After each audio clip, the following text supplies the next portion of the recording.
Alright, guys. I've warned you about it. I've given you lots of time to be prepared for it. I don't know how this is going to go down. But if it ends in fire, then you'll all burn together. I won't. I'm the one burning you. We will begin with Aldrich. Aldrich, we've described how the setting sun is cast over Tribor at the moment, with several villagers running and quietly sort of panting with children. A lot of children. I mean, to every one adult you see, there's at least 3 children flanked around them in various, farmer-like garb. And we begin with you, as you can see in the far distance, just peeking over the tops of some of these buildings. These dark-plated, brown-skinned, orange-haired giants. Now, what's interesting, and you can see this because they're giants, you can see them over the buildings. One seems to be a male with a huge, street-wide broadsword of bastard sword of just pure, sharpened, massed amount of metal, while the female, who is difficult to discern as a female, seems to be flanked beside him, but she seems to be brandishing some sort of long 2-point prong fork. And she is no less equally decked out with a weapon like a great bastard sword as well, withdrawn to her back. But she seems to be leaning in with this, what seems to be random but particularly interesting metalled fork. But yeah, with that, we begin with what I can only imagine is a dash action. Absolutely. First of all, with a quick bonus action, he sees a giant, he just looks around. In case anyone is not aware of this, giants! Giants here! Well, giants burning! Yes. Well, when we started, you will remember that there was a man yelling, along with the screams of children, that there was giants. Run! So, no, the town is certainly aware of the situation now. Right, he just immediately unholsters his shield and Warhammer. He also gets his healer's kit and just drops it into Twist's hands. You need this, buddy? He looks at his best mate, Torland. He points at the listen to Torland shield and just nods. Torland nods back. Not gonna lie, lads. This could be it. This could be our end. Fire giants here, near our homes. I ain't fucking turning my back on them. Victory or death for me, lads. Victory or death. Try not to die. For you. It's been don't you fucking go there, Torland. You know I taunt you, mate. And he offers a quick handshake out to everyone. Yeah, free action. I'll allow handshake action, yeah. And now with that, let's fucking do this! Whoa! Go Torland. He's not... Aldrich, rather. Yeah, go Torland. Best dwarf. That's good too. Yeah, no. Aldrich's best dwarf. Go on then. All right, now. Using the space tool just to measure out 50 feet or more because of barbarian movement. That'd be like 70, I believe. Yeah, that would be right. Yeah, I was trying to get the hang of this new movement thing. I done it. Sure thing. Grab. Yeah, there you go. Excellent. I won't be checking all these. I will trust that you guys will be honorable and fair. Okay. Now, this is one of the critted people. And it's actually the giantess next from the crits. Now, she is the one brandishing this fork. Strange fork. And what she does with it is she continues to hold it, but firstly, she picks up a huge scoop of the earth, just free-handing it, and she just she throws it at random, basically in the direction of these houses over here, and she just basically unleashes this large collection of rock and rubble as it just throws into the air and just cascades down to the ground. Yeah, and she is going to be able to hit this building over here, leaving a nice boulder against it. But other than that, nothing really more out of the way. She does not approach. No, actually, she will approach. She will move. Boom. There we go. Just that little bit much. And I think I better get a boulder token, because there will be many. And it will be a good sign of where people have... Yeah, boulder of rock. There we go. That's what I want. Won't be that big. That is huge. Yeah, it won't be. It won't be that big. All right. There we go. That's more appropriate. Okay, now it is the Lady Watcher of Tribor's turn. She basically goes down to the bottom of this tower where she has her own private warhorse, Buster, assembled, and basically she just mounts it and manages to get out through the front door. Basically, and that's her turn. Okay, it is Ophovir. Oh my god. Ophovir. There we go. It is his turn. Yes, I assume he's looking at the thing. He see everything right here. Yes? Oh yeah. That's a messed up time for him. Sure, absolutely. I'm trying to think if he's going to cast a firebolt at it and run, or he's just going to be run like hell. Can he do a firebolt? Oh, can he do a firebolt? He has firebolt. Does he now? Does he? That's what is on the table. Firebolt, mending, predestination, and some few level spell. Yeah, yes he does. But actually, I assume that he does not cast a mage armor on himself yet. You don't have to presume anything. You control him, and you can do what you want. Yeah, and he is a caster, so nice going. Yeah. So I take it that I assume that before we come, he probably cast a mage armor because he should be able to see this. Yeah. Unless he was waking up late and see all this, so he will be at the AC of the mage armor already. Alrighty then. Yes. Nice one. And now let's see what he is going to do. Should he fire? Let me give me a moment. I need to check a firebolt range. Firebolt should be 120 feet. Yeah, he cannot get anything of them. And the things he say, he is definitely going to do the most honorable thing a simple merchant can do: run like it was 1999. What? Wow. 1999, the year of jogging. Was it really? I didn't know. I must have missed that. But yeah, fair enough. If you move him using the same click and drag spacebar method, that would be great.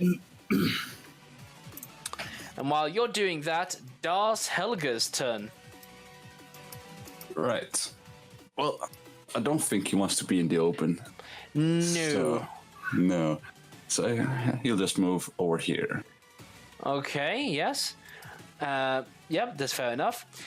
There'll be a lot of movement turns, so we will just go through them quickly. Lannister. Right, okay. I think I'm going to do Find Steed, seeing as my only other spell on level 2 is Zone of Truth. Very nice. Yes. Oh, it takes 10 minutes. Oh. Let's say that once you... You know what? I mean... No, you know what? Your first cast gets to be one action for the purposes of this encounter. Ooh, I gotta check my spells, see if I've got anything. Right. Cool, so I got my steed. You will not get this again, Lannister. No. Remember this. Now, you get to have a long-lasting bond with it. You can be an elk. It could be a mastiff, a camel. What would you like? I went with a bull.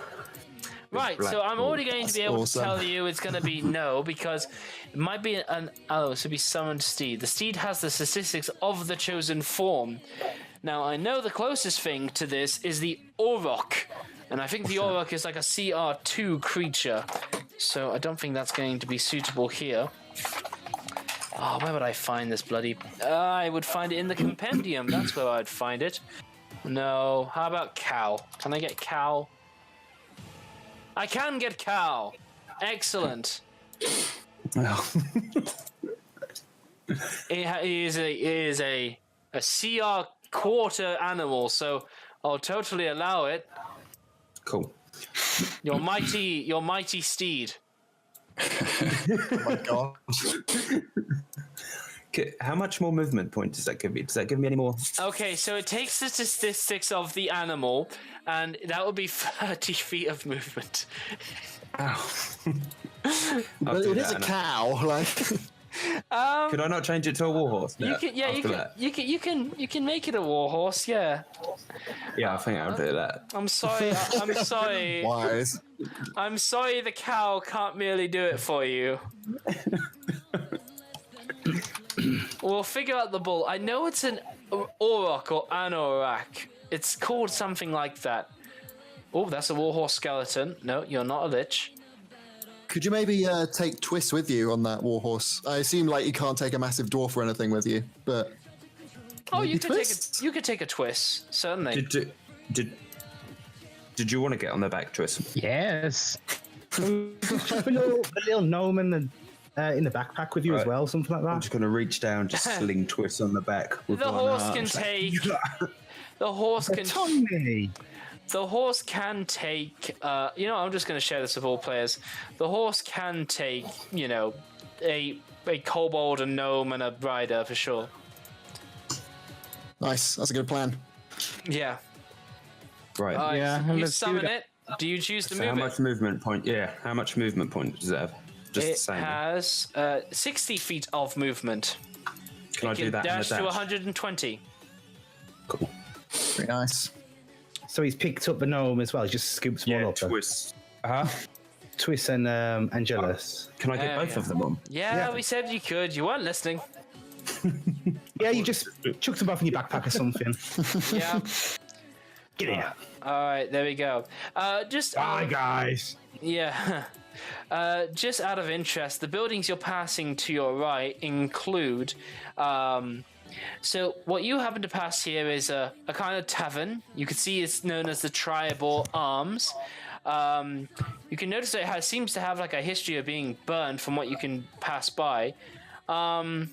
Furthermore, the building you're close to at the moment, which is to your right, is Wainwright's Wagons. And you can see like an open warehouse bit where you can see half wagons sort of made up, being part into assembled, and the place vacant at the moment, aside from one wagon maker, as it so happens. But yeah, now it is Mr. Wartle's turn. Just gonna dash. Okay. How far can I go? What? Use the space Oh, wait. space Yeah, bar, that's- yeah, to measure it out. That's not right there. Yeah. All right. Now we get on with the other giant. The other giant moves 30 feet. He throws a boulder, again hucking it, not being bogged down with any other weapon. No pitching fork for him. And yeah, he sends another boulder. Ooh, let's see. Yeah, he sends it over this way. That makes sense, yeah. And the townspeople certainly are getting uprooted for it. Okay. It is Gelrin Fohammer's turn, Mr. Dwarf. Yes, he has absolutely heard this. If he's not out already, it's because he's suiting up. Yeah. So he just walks straight out. What the fuck is going on? Oh shit, son, giants! Fucking giants! Everyone run! Right into me! And he's just gonna go. I love how you scream run. It really can be trademarked, I feel. And he is going to absolutely. He did say if everyone, all the spoons, a lot of them were running down the centre, weren't they? Trying to safety going south. What was recall. that? Oh, yes. You, So he's doing like a vanguard. He's following them, trying to defend them. the people so going he's- south? Yes, I mean they're going to get run down by those wolf riders. So he's sort of trotting as fast as he can to. Oh, those aren't wolves. No, these are large Final Fantasy-esque chocobos made of blue, but instead of being chocobos, they have these Alice in Wonderland-style sharp beaks to that them. sort of screwed me up. Hang on, see what happened. Sorry. That's all fine. Don't it? It's cool. You'll move him. I freaking had it, and it scissor portrait came up. So. No, it's cool. You'll move him along, and he's basically getting ready into battle. And these people, these mounted bird-like things begin to charge into town. And no, there we go. They charge ahead of these low-brow orcs that seem to be walking at their own pace, kind of behind them. And on top of their mounts, they can walk quite. They can move quite far.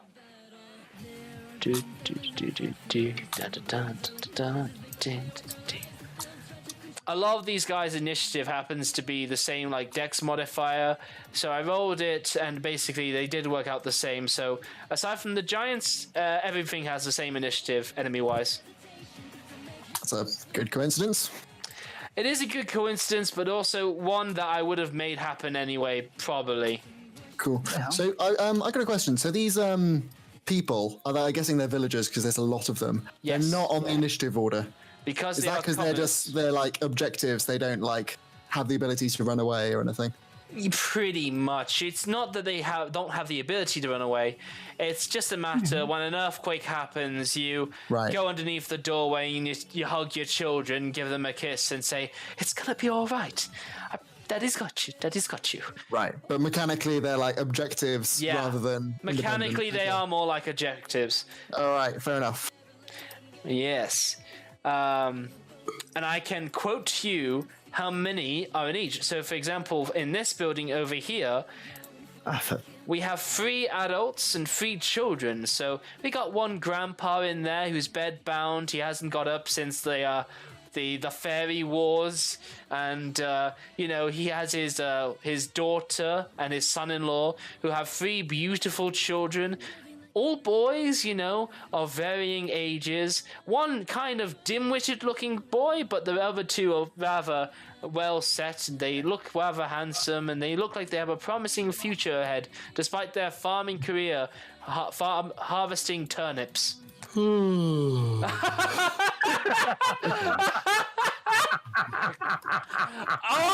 Torland! Oh, Torland! Do you have inspiration? I do, because I'm that good. Oh, let's just go ahead and take it away. Oh, what? Yawning at my really thought through, like... You gave me inspiration, you took it away. Well, you better not yawn through my improv again. Just I'll like... have to earn it later on. Yeah, I mean, I give it out pretty easily, so... But still, you need to be punished, young man. Seriously, what was that? Oh... Now, this Orog, this lowbrow, more pale-skinned, but sort of intelligent. When you look at his eyes, you don't see bloodlust. You see a bloodlust that's tempered with thought and decisions. This one dashes, and he starts barging into this house here as he starts peering at you better not fucking yawn again, the 3 adults and 2 children that are in there. The children no doubt screaming as the mother obviously tries to throw pans at it. Oh yeah, and the dog whose name is Sparkles. Yes, yes, this so important dog. You see, now you're getting it. There we go. Get these moved up. This one is going to get in here. And yeah, this is the one you yawned at. This is the one with the... Yeah, they're fucked. They'll be dying off soon enough. Now, these creatures, which you should see in your handout, these magmins are these primordial, like, almost like child-size creatures with nasty sort of up-curled, lipless mouths gaping at fiery embers that burn from their beings with their hands glowing. Now, they don't stray away from the giants that they are following, otherwise keeping up with them and looking with glee as they spark whatever they can alight. Alrighty. I'm pretty sure I got their movement correct. Yep, their movement is 30 feet. Excellent. Torland, it is your turn, and I dealt with that much faster than I thought. I'm going to dash. Oh. There we go. That's the end of my turn. Yeah, it's going to be like that for a while, so I don't blame you. It's Angelus. He's on the horse. He can ready an action, I guess. I don't think there's any point in readying an action. I don't know if someone should get off and start talking, start knocking down doors, and eventually start talking to Narth. But, Okay. so I think I'm going to jump off the warhorse. So Angelus. you don't need to talk to Narf to get him on your side for things. Yeah, I know, but I feel You want to yeah, if you want to roleplay it, absolutely, by all means. You can get acquainted if you like. Nah, fuck it. I'll keep him on the horse. Yeah, I'll get everyone in the center. I think it's a good idea. All right, excellent. Okay. I wasn't ready in action. Yeah, skip it. Alrighty. Now you spoke as if you were preparing an action, but that was for Angelus, and Angelus says, "Yeah, okay, it's all cool. It's all cool. I understand." Urgula Meltimer. Who's controlling her? Yeah. I am. I'm gonna walk to the door. Now there is a new puncture wound made on the corner of your home. Yeah, I can see where the path like kind of comes on here. I'm thinking. All right. I'm going to try and rescue as many people as I can with this one character. So what I'm going to do to do that is I'm going to stay on the other side of the inn. I'm going to... Well, I will explain. I think her house, if I can. She is currently at... It says she's an innkeeper, so I assume it's her inn. Yeah, it is her inn. A fine local and I'm going to... It was state... I'm going to fire... Yeah, go on. I'm going to fire my short bow at this orc and rider. Very good. Orc rider. Now, do you shoot the orc or the mount? I'm gonna go for the orc. Very good. Okay. Yes, certainly. So between them, that should be more than distance. That is a hit. And just 4 points of damage, which is gonna do a good amount. It's definitely shot him in the side of his arm, as he definitely grunts in pain and agony for it. So, I'm just gonna use free action to yell, "Flee, flee!" And I'm gonna make that like telling the villagers to flee and telling the orcs to flee from me, Urgala. Yes, certainly. Yeah, she's a badass granny. She's like, "Oh, you punks better get off my ass before I start..." I'm sorry. I didn't want to go get her, but it just came out of me because she's a darker skinned lady. Everyone's a little bit racist sometimes. With an afro frizzy hair. Yeah, and, she's got the red ribbon around her head, so she's like, "Oh, hell no!" And then she just shows... And remember, she does have giant slaying capabilities. Just to remind you. But yes, now it is Narf Tezrin's go. Right, so he can see the guys coming up on the warhorse, I assume, yeah? Yes, he can. But most importantly, he's just ran down from his bedroom where he saw the giants and the orc horde looming in. And his first thoughts came to his head as he goes, "Finally, my time to shine." And now you can roleplay him as you see fit. Right, okay. I'm going to run outside. And I'm going to... 30 feet? Yeah. And I'm going to aim this towards Dorbury because I kind of just don't want to talk to myself. That's sensible, yeah. And I'm going to go, Gentlemen, please, let me fight with you. You look like warriors, are you not? You know what? Any other day, I would not be down for the baby crying in the background, but that just hammers in the cries of the children of this place. So that is a great opportunity. But carry on. Do you have the weapons and the guts to do this? If you do, join us. It'd be an honor. And he's just going to start heading in your guys' direction. I'm going to take my dash action and just go there. Excellent. Yeah, totally.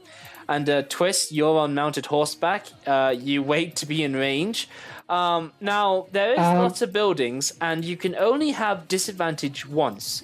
So what I'm going to tell you is, if you have a range of a longbow, which I think is 300 feet... 600.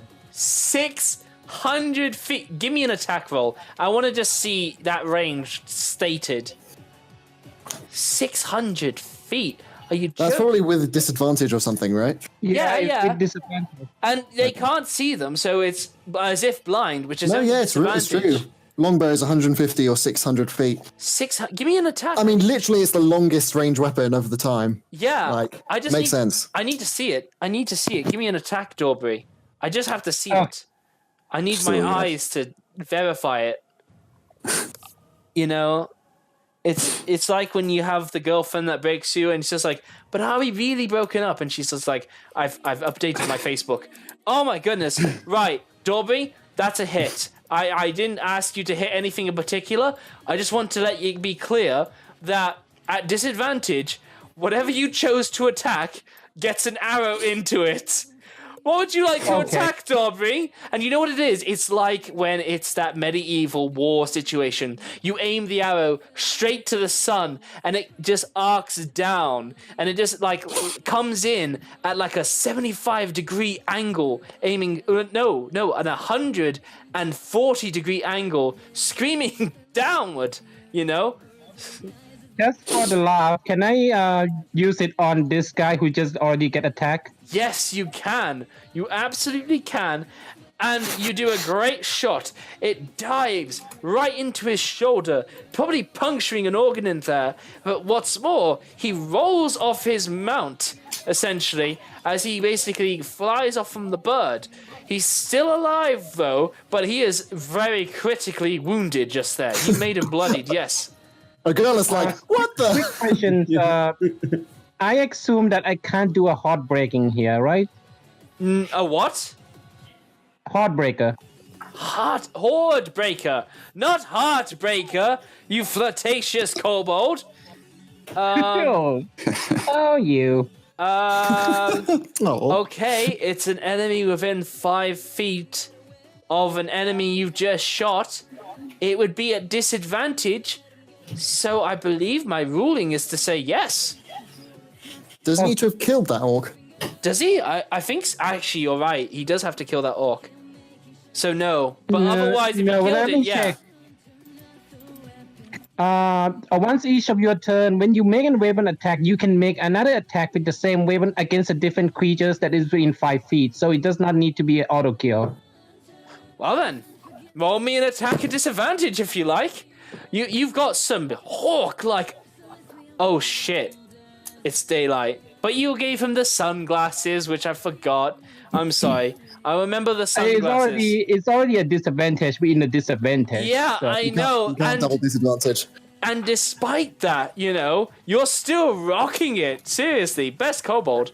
Yeah, give me another attack. Probably a miss. Not Would you by have inspiration much. for that? Not for being lucky. I get an inspiration for good roleplay and whatnot. And No, I mean, take- would you like to take my inspiration? I have one. If you wanted to try and use it. Oh, sure, I'll allow it. And disadvantage be damned. You spend an inspiration point. Well, you spend it. You get to normal. That would be the 17. But also, these birds have AC 11, so it was only 1 point off. If you spend Oh. it though, I don't mind me giving it. Sure. That's great now. Probably not worth it. Yeah, Keep probably it, not. lads. All right. If the damage here is like more maxing, then it's probably worth. Yeah, I'd save the inspiration for something that I think the axe beak. I'm hoping the axe beak might run away once its rider is off. So All right. Still, very nice work. Very nice work. very good. Yes. I'm gonna turn back to him on the warhorse and go, God, you majestic kobold. Maybe there is a heartbreaker skill going to happen. Now that being said, that worked out very quickly and nicely. Now we got probably an estimate of 10 more to go before things start gathering together. Aldrich, it's back to you. As a held action, I want to know if you'd allow this. He's getting angry and angry just seeing all this burning. Could he hold action for his rage, ready to just burst out at a moment's notice the second he sees either someone about to attack you or anyone nearby being attacked? Ready to action. You perform a rage when you see a creature targeting a non-combatant or a friendly Yeah. ally. That's Someone already... within like fighting-ish range. Right. I would suggest you don't do that. You focus on dashing because that kind of situation is several turns away from now. All right, never mind. He just keeps running up forward. Run, run, run! That way! Wow, just really best run. Hey, you! You're in my army now! Join us! North! Join the charged children! Yeah, he's already on your side, and I think he Orchid is doesn't know more. that.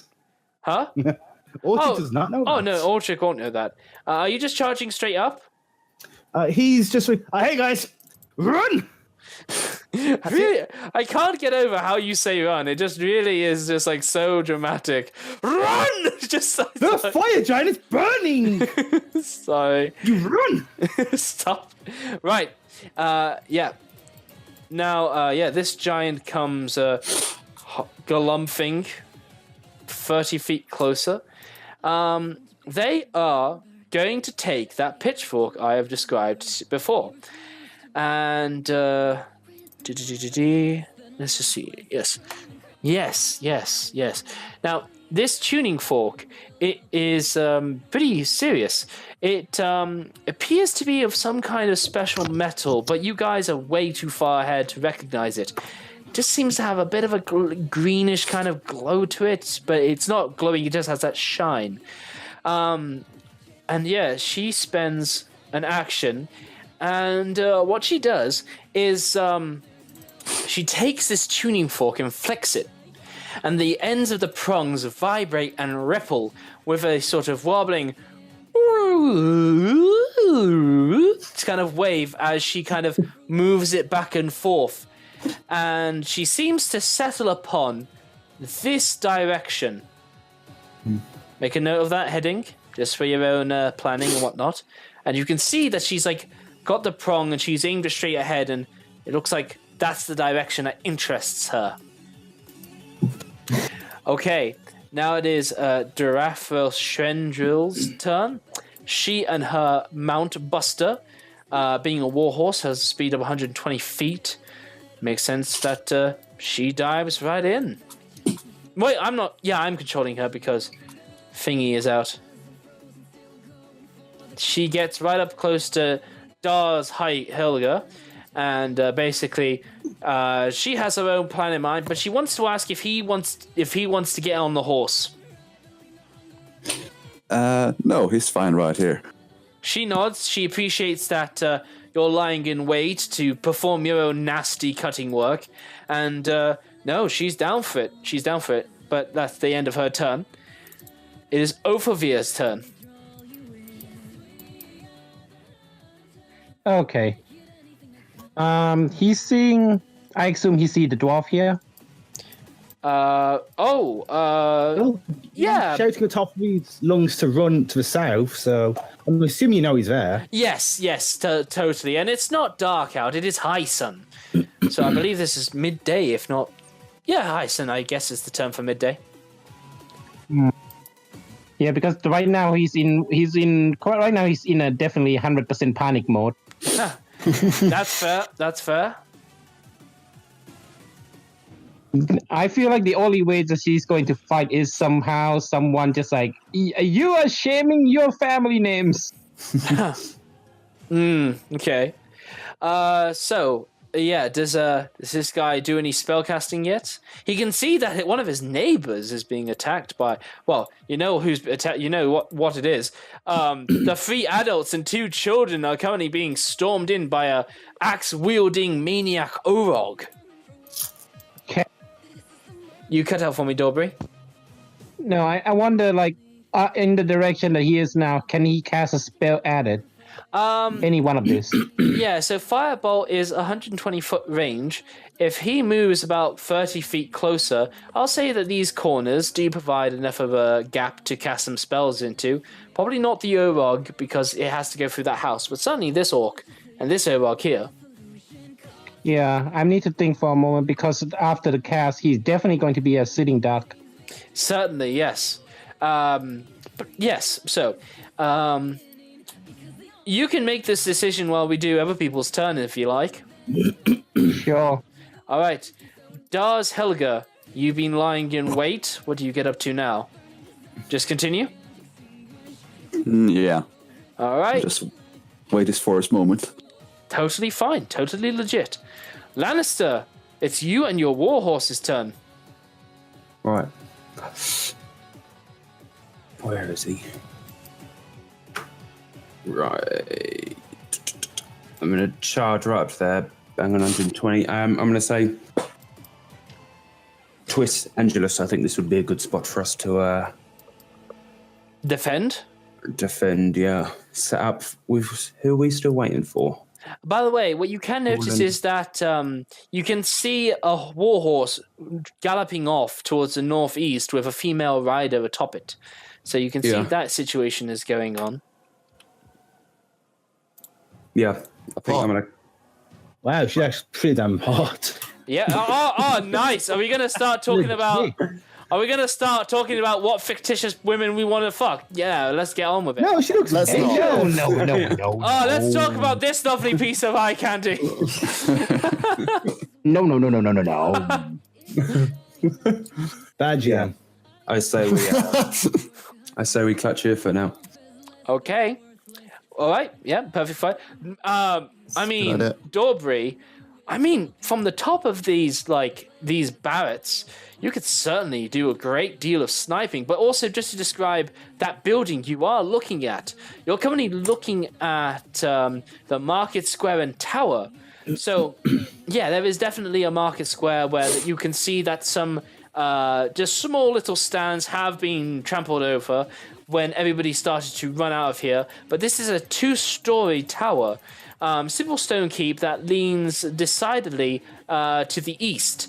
And hanging above the entrance is a dusty banner of the Lord Protector, which depicts 3 black boars running towards the head of the banner of the bloody red field.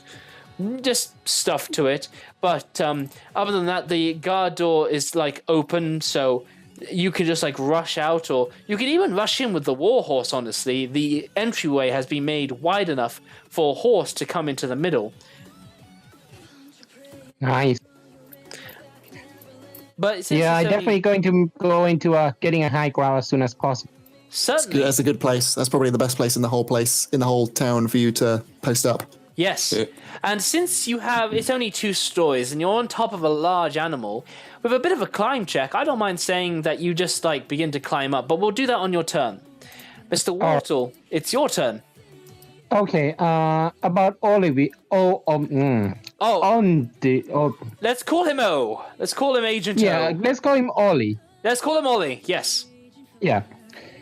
Why not? Firebolt this orc right there, and then Woo. he's gonna run away Yes. Excellent. like a boss. Like a boss. Hell yeah. Let's see. How can I cast a spell and with all the damage? Right. So he is an outdated character sheet for spells, and they all have this not fun compatibility issue. Yeah, I see you're opening up the abilities. Let's just see if I click it. Oh, if I click it, it does it. Give the Okay. Firebolt word a click. Just try it. Yeah, there you go. See? There's Okay. the attack. And that is a hit, not a disadvantage. So yeah, you do 5 points of fire as you blast it into that orc's face. And yeah, he can promptly go to run 30 feet away. Okay. Use the space bar if you remember. Yeah. I'm trying to think. If he go in this on home, would we? No, it's not safe because this border already break a house. I'm thinking of devious things. You're gonna Okay. kill Ogala. No. Right, Water, it is your turn. Right. I'm just gonna yell to Torland and Otrek while I run, and the new guy while I run past them. Catch up, guys. Oh, Dangerous have a short distance. Rascal! wonderful. Yeah, no, totally. All So, enduring the dust. awesome. Doesn't do it. Send the horse back for us. So this know. this Mr. Giant over here, he sees a screaming orc. He also sees a lot of situations down to the south. So what he does is he climbs out of this this just slightly inclined hill. He goes 30 feet closer. He makes sure to throw. He can see this dude up front, and he's gonna try a shot at him with a boulder. Okay, this is going to be a disadvantage. AC 13. Ophir might die. 13? I'm gonna use reaction Yes. to do parry, which give him 2 extra AC. I think it's more. Oh, yeah, maybe just 2. Okay, a disadvantage. A 25 is rolled. Yep, that's not gonna work. He's definitely hit. That will be 30 hit points done to Ophir. He's probably almost dead. Let me He check. is on 16 hit points. He has been crushed underneath a large boulder as he came out with a small ha-ha, but the moment later a boulder caught up with him and crushed 36, him. you said? 30 points of bludgeoning damage. He was on 16 hit Okay. points. Is he dead? Yes. Yes, Okay. he has been crushed. And that is his NPC quest destroyed. I know. Furthermore, this giant oh, this is cruel. This giant sees so this right here is Gelwin Fohammer's clan forge, or rather it is a family forge, and who should be there but Harriet Oldenaff, the great granddaughter of the established father, who is no founder.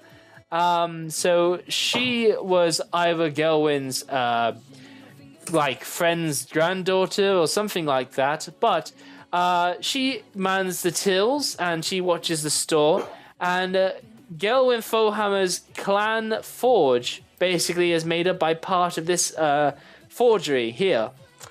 This giant points his hand, and the Magmins begin to stir with anticipation as they look to the forges, thinking of the fire that already exists there and how they can spread it to purge the rest of the building, all included inside.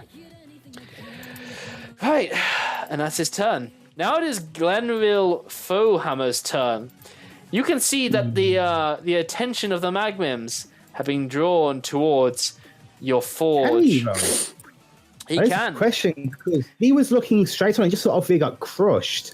So would he have actually have seen one random giant in a different direction pointing at his clan home? Is my question. Imagine a Gundam suit in real life, and imagine if you saw its 15 foot of arm reaching outward in heavy black metal, one of your fated enemies, and he points it towards what might be your home, but more likely and more importantly, your forge passed down from your clan.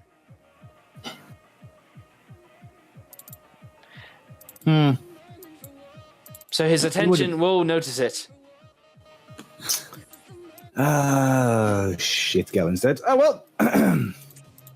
Gelvin sees Ophelia get crushed. I apologize. Actually, I apologize. I'm so sorry. I'm really sorry. No, this is a human armory. Yours is the Fohammer Forge. No, this is actually a rival's forge. It is a friendly rivalry.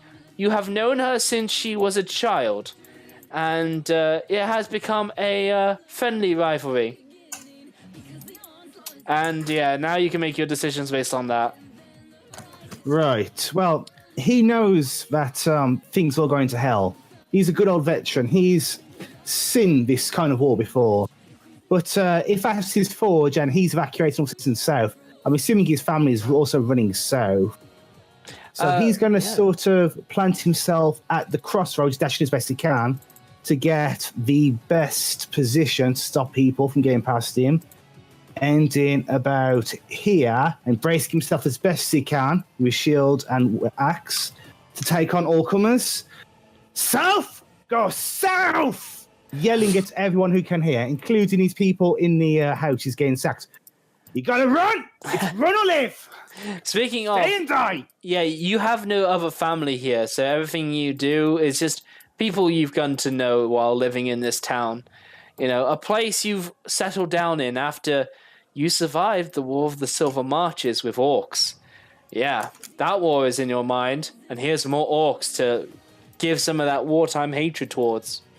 And he's basically holding it there because he can see where these enemies are now, and he's just seen civilians running south. He thinks this is a decent stopping point for now. Certainly. So then, these magmums, they go to dash right into and around like the buildings. The closest ones will climb up the buildings, giggling as they set some rooftops on fire, which of course can be found with no, they're by a forge. They won't put it with hay and pitch and whatnot. No, that would be too convenient. Not near a forge.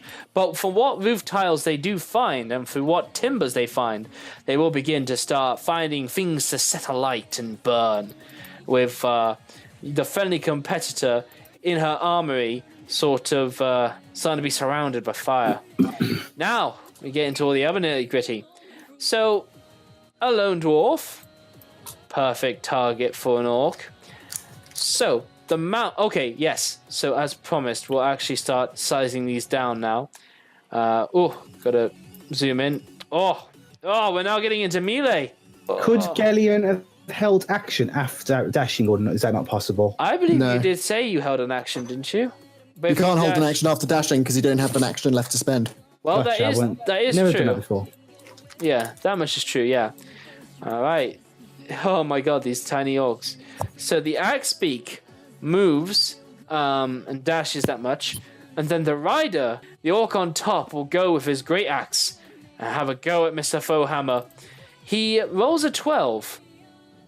And Mr. How is it with a shield? Yeah, why does Fohammer not have his AC there? How stupid. Strange. His AC is 14. Breastplate and then shield.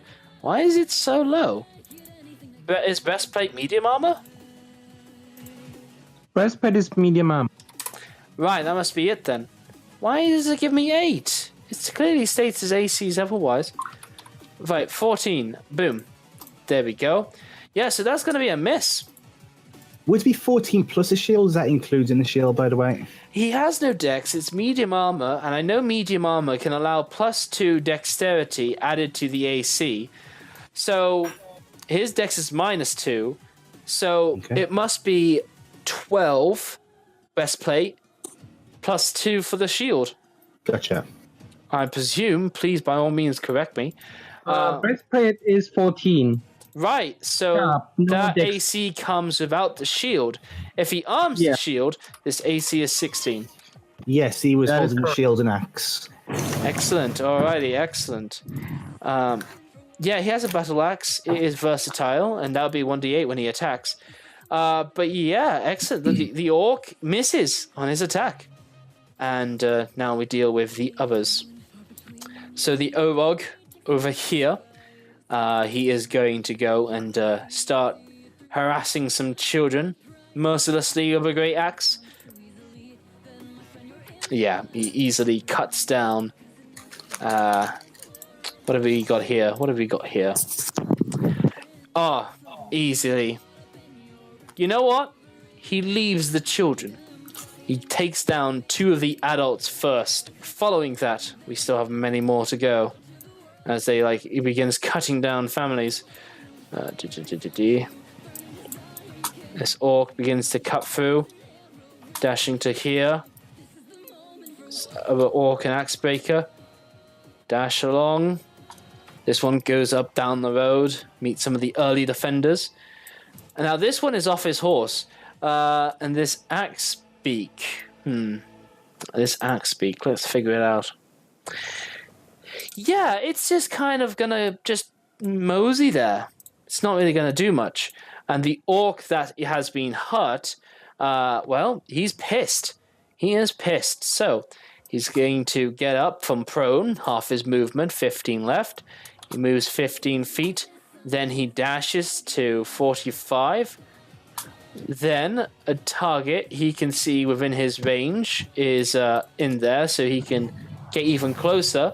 But firstly, we're going to smallify our lovely people here, because we're going to be dealing with melee. And basically, he's just going to get into melee range of her, essentially. And yeah, things are going to get tiny when they get into melee. Jesus, these houses are huge, actually, when you think about it. These houses are massive. This is a well-developed area. Yeah, well, it is, actually. It is a well-developed area, to be honest. Being prosperous with trade routes and whatnot. And now for the Orogs. The Orogs begin to, well, they just follow up behind, tidying up as they go. There was a dwarf that way, so that Orog isn't going to go there. He is going to go this way. Going to go there. This one coming down. Dashing to there. This one went to attack some families. Yeah, they're just going to spur more of these worthless commoners and children to die. Yep, he slaughters 2 more. Let's see what we got here. 3 children. He's going to go for the adult as well, definitely. Only leaving the children. 1 adult remaining. All right. And yeah, we got the other Magmims. They're going to follow up. Burning cabbage patches and trees as they go. The trees igniting on fire as they go by. Keeping close to this female fire giant, though. And there's a turn. Torland, it's over to you. I will decisively Dash. dash. Yes. Without having a ride, you are the latecomer to the party. You know, I'm severely getting out of breath now. the hypotenuse of a triangle always is the shortest path. So you might consider going this way rather than going up north. I want to stick to the road in case Lannister decides to bring the horse back. Okay. Alrighty. Torland knows his geometry. Okay, fair enough. No.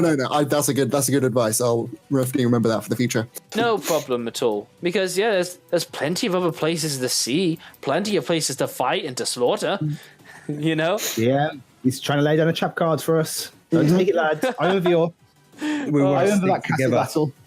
Okay. Listen to the DM. We want to stick together. Besides, the fort is probably the best place for everyone to go. It is. now. Yes. Fair This enough. is where all the civilians are coming through. I can't see why we would actually not fortify this place. Let them come to us. Yes. It is now. Yeah. What is it? It is now Angelus's turn. Oh, right, that's me, innit? Oh, I'm going to jump off the horse, and I think I'm going to... Does your range increase when the higher you get in a building? So if I was to climb that building, would that increase my range? What are you on about? My distance of spells, would that increase the higher I get? Oh, Is it not like- at all. But the point is that No. you won't have to worry about any kind of cover, as you'll have good situations to be shooting from. Yeah, I am going to jump off the horse. I've just got to find him. Now, Mr. Gnome Wizard is not quite the Dorbury Ranger, you know? So yeah, he is going to have to start walking in. And by his next turn, he'll get to the top of the stairs and we'll continue from there. Can he dash up there? I did dash in that. Yeah. I mean, if he's a forest gnome, his speed was already 25. To dash would take it to 50. So yeah, he's not going to get there in a hurry. But it is now Urgula Meltimer's turn. Morningstar. This is exactly what I wanted. This orc. This is got him exactly where I want him. Oh, yes, absolutely. Is that hit? Yes, that is going to be a hit. And she plants the spiked end of the Warhammer straight down into his skull and caves it in. Okay. That's crazy. And she knows that to do the best damage, she wants to get up and close with those giants. In But her- that's yeah. so for now. In her adventuring career, she has had experience fighting giants, and also Speaking of adventuring career, has she ever ridden an Axebeak before? an Axebeak. Yeah. Ooh, You stole my idea. Ooh, I like this. I like. I like this. I like this tool too, but essentially this would be covered with. Does she has proficiency in land animals? She does doesn't have. No, she doesn't. She's got intimidation. She could intimidate it into. Not quite animal handling. No, not quite. All right, now She just looks at it like John Cheadle and says, "Next time, baby," and then runs back. before you do behind that, the- just yeah? because she doesn't have animal handling proficiency or land vehicle proficiency, she still is an adventurous spirit. So she may be like, "Hey, good opportunity." So you may Yeah, I feel try. more confident if Torland had his inspiration to give her, but I don't know. I actually do have one if you want to give it a try. I will. give It would you. be pretty good to get a good fighter in the next. Yeah, fuck it. YOLO. All right. So she can move. I guess she'll move 30 feet towards it, and I guess start trying to be like, "Hey, it's okay, axie backsy weeksy weeksy." Oh, jeez. Yeah, totally. So to that, I will basically just ask for a charisma saving throw, basically. As So charisma check. yes, a charisma check. Yeah. Come on. Well, Nope. Inspiration. woo! You've got it. 19. The axe beak can be reined in, and can be Yes. controlled certainly once she gets in range of it. And I guess I don't know. Oh, we're getting Run towards her. I mean, like, hey, come here, bud. yeah, sure. We'll run towards her. Getting fiddly with all these size differences is all. I've got lots of like behind the bar snacks like peanuts and jerky and stuff, Nice. and I'm just like scattering it at my feet. Yeah, nice. Come on, sugar. You've got some dried peanuts. Okay. Yeah, I got some walkers. Yeah, It's Narf Tevzrin's turn. Man's crisps. Bam. All right, that's my turn. Yes. Narf's turn. Right. I guess he I dashes. think I guess he does. I'm just gonna trail in.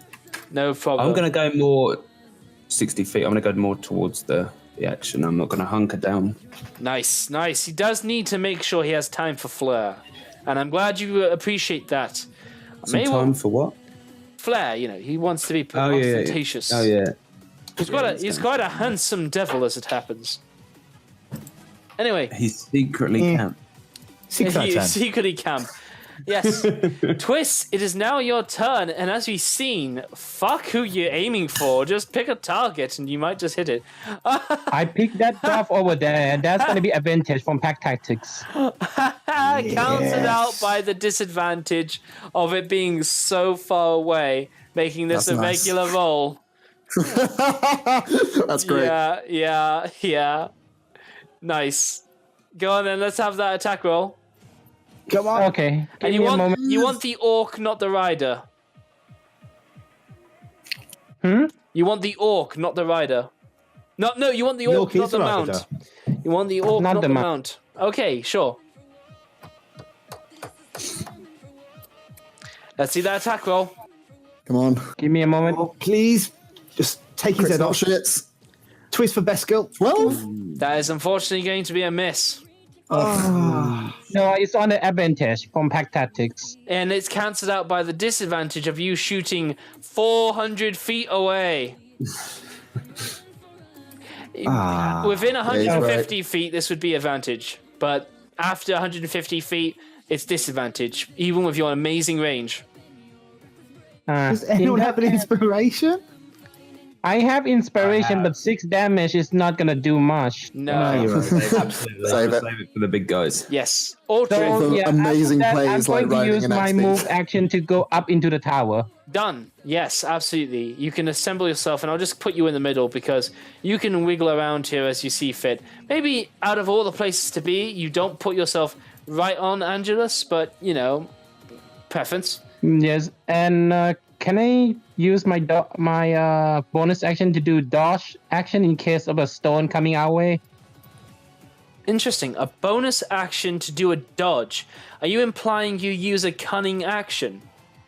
Oh, Yeah, no, which I no. believe I don't is have any given to more. I rogues. don't have any more action, right? Correct. You don't have any more Just the actions. one. Go ahead. Okay. Right, yes. So, yes, it is now Ortric's turn. He's gets a little bit knackered. He's angry, but he's more angry at why the fuck human villages are so damn big. Yeah. Right. Now, you can't put your finger on it. You think it's down to Torland, but your dwarf senses are tingling. There is a very honourable dwarf nearby. You're not sure where. You're not sure I'm how right far away. behind you. He starts sniffing the air. It's I recognize that stink.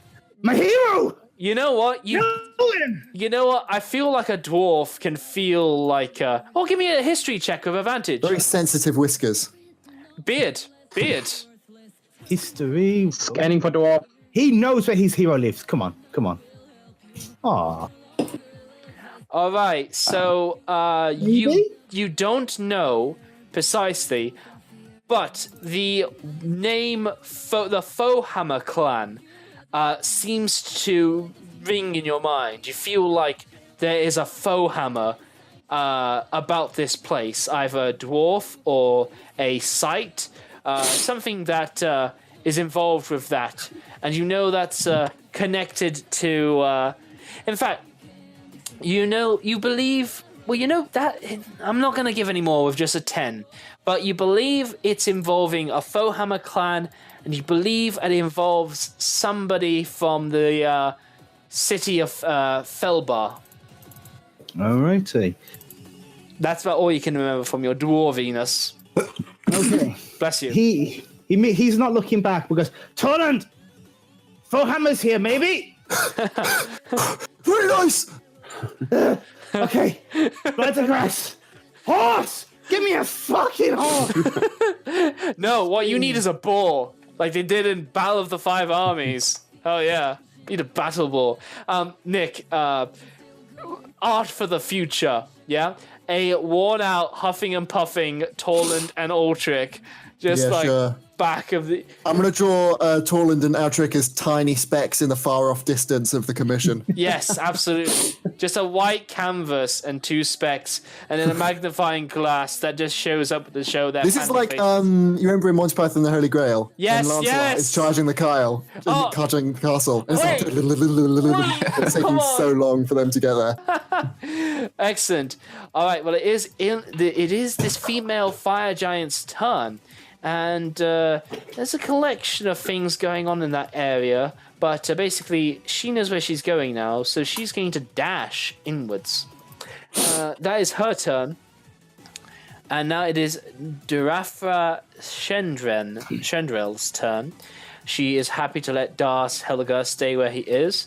She sees another rider up ahead of orcish variety, so she is not afraid to dash in. Okay, it looks like she has a bit more to go. But does she have a range? Durafra.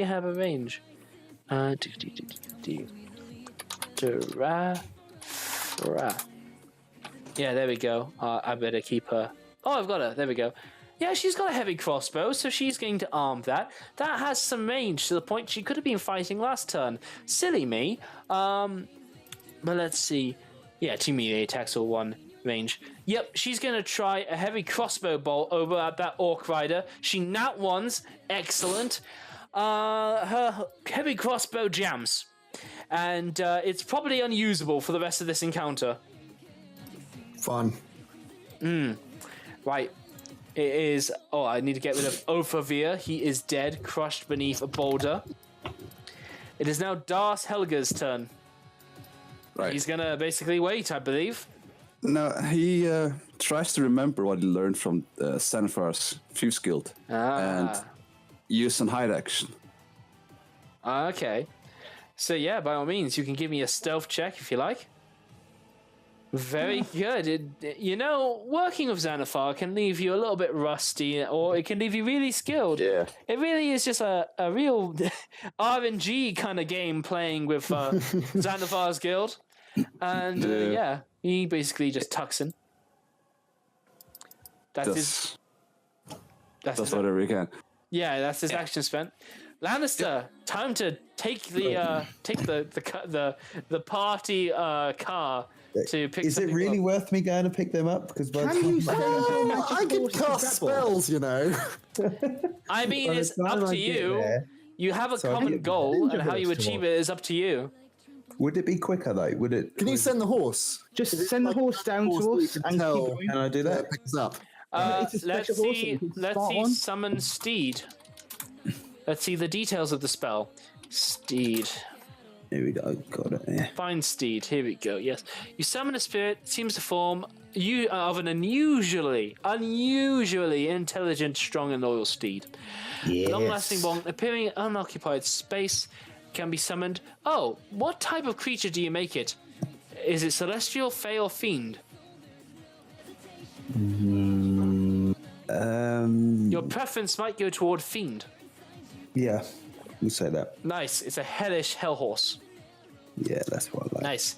If your steed has an intelligence of 5 or less, it becomes 6, and it gains the ability to understand a language of your choice, let's say common, serves you as a mount both in combat and out, and you have an instinctive bond that allows you to fight as a seamless unit. You can make a spell, any spell that you cast, so you can also target your steed.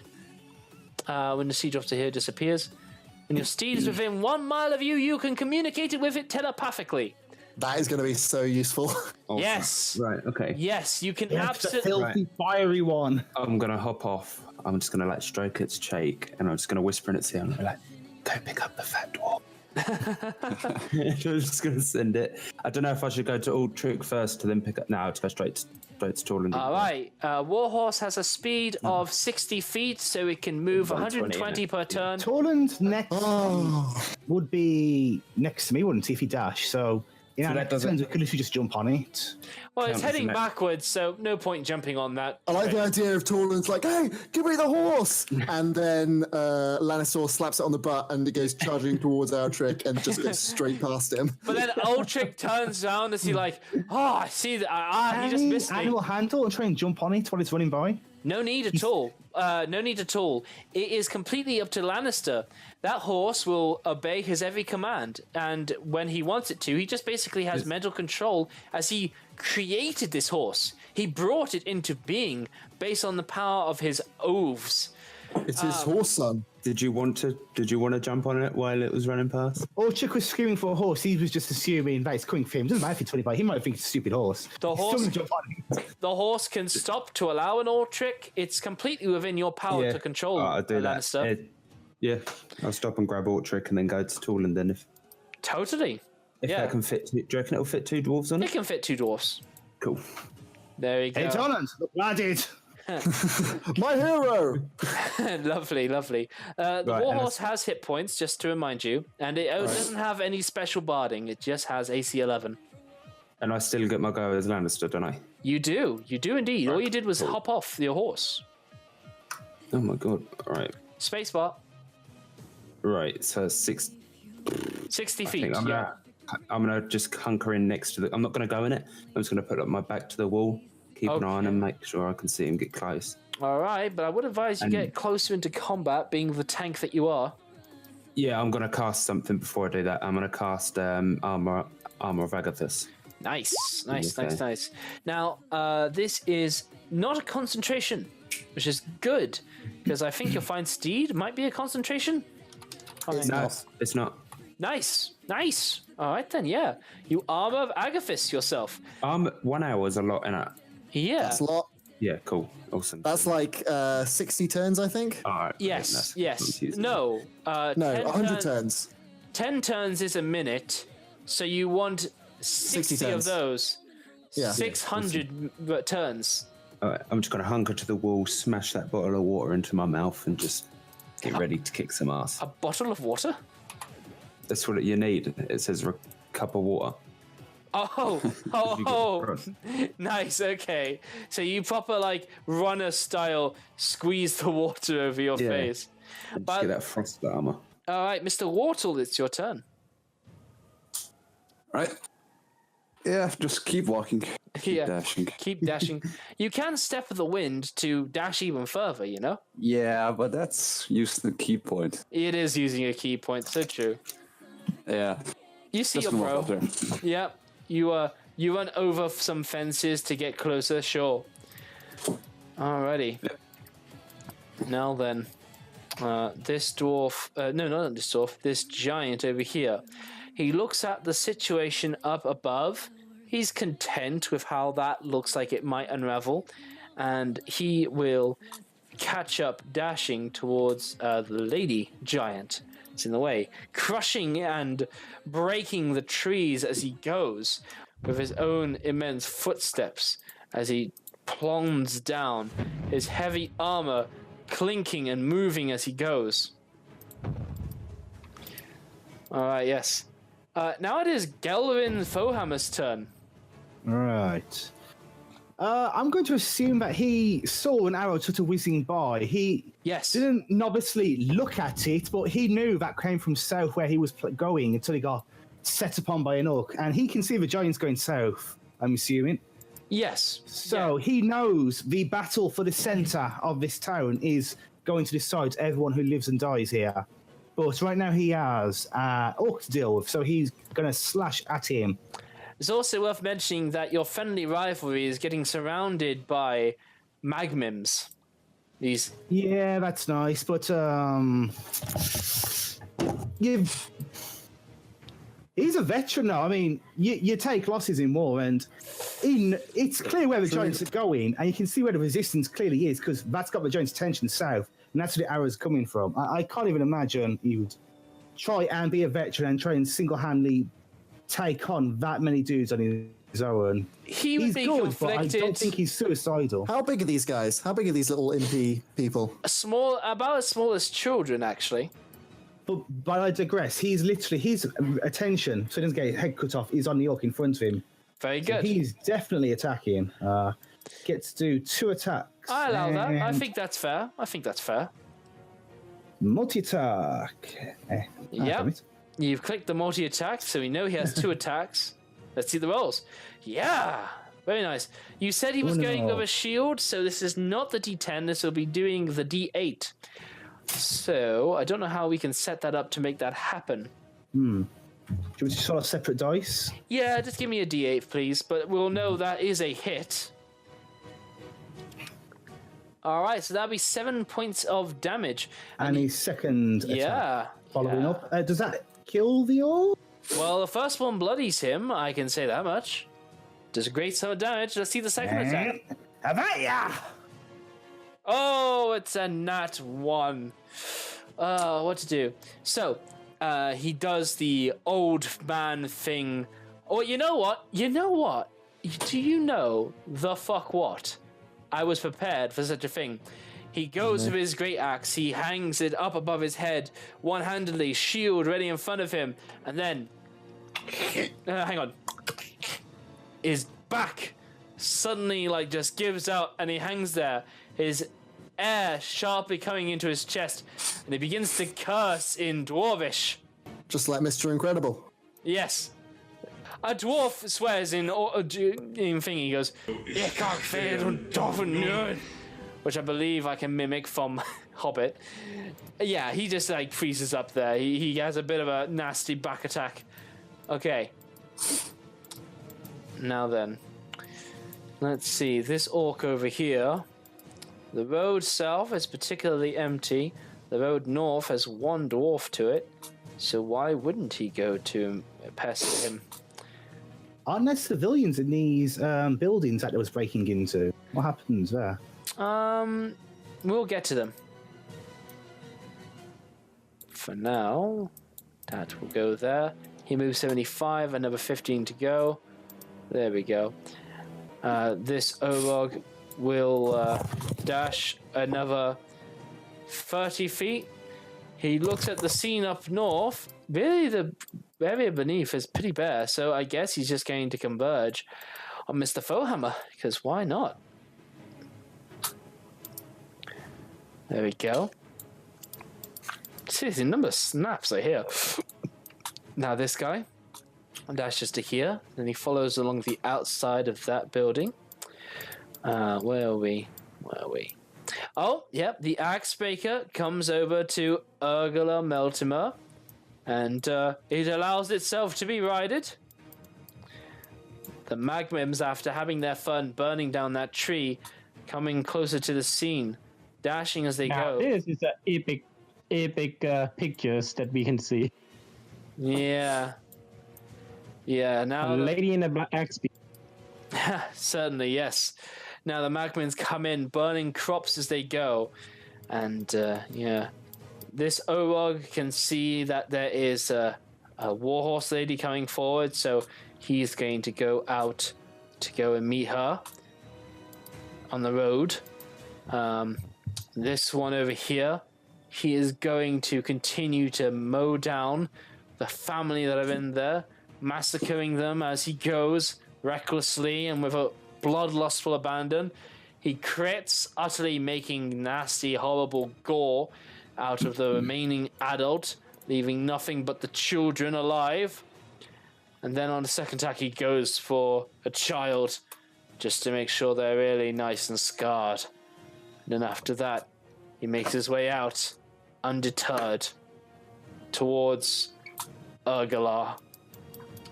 Meanwhile, this one, he's going to dash his way into the fray, coming alongside his other rided orc bro.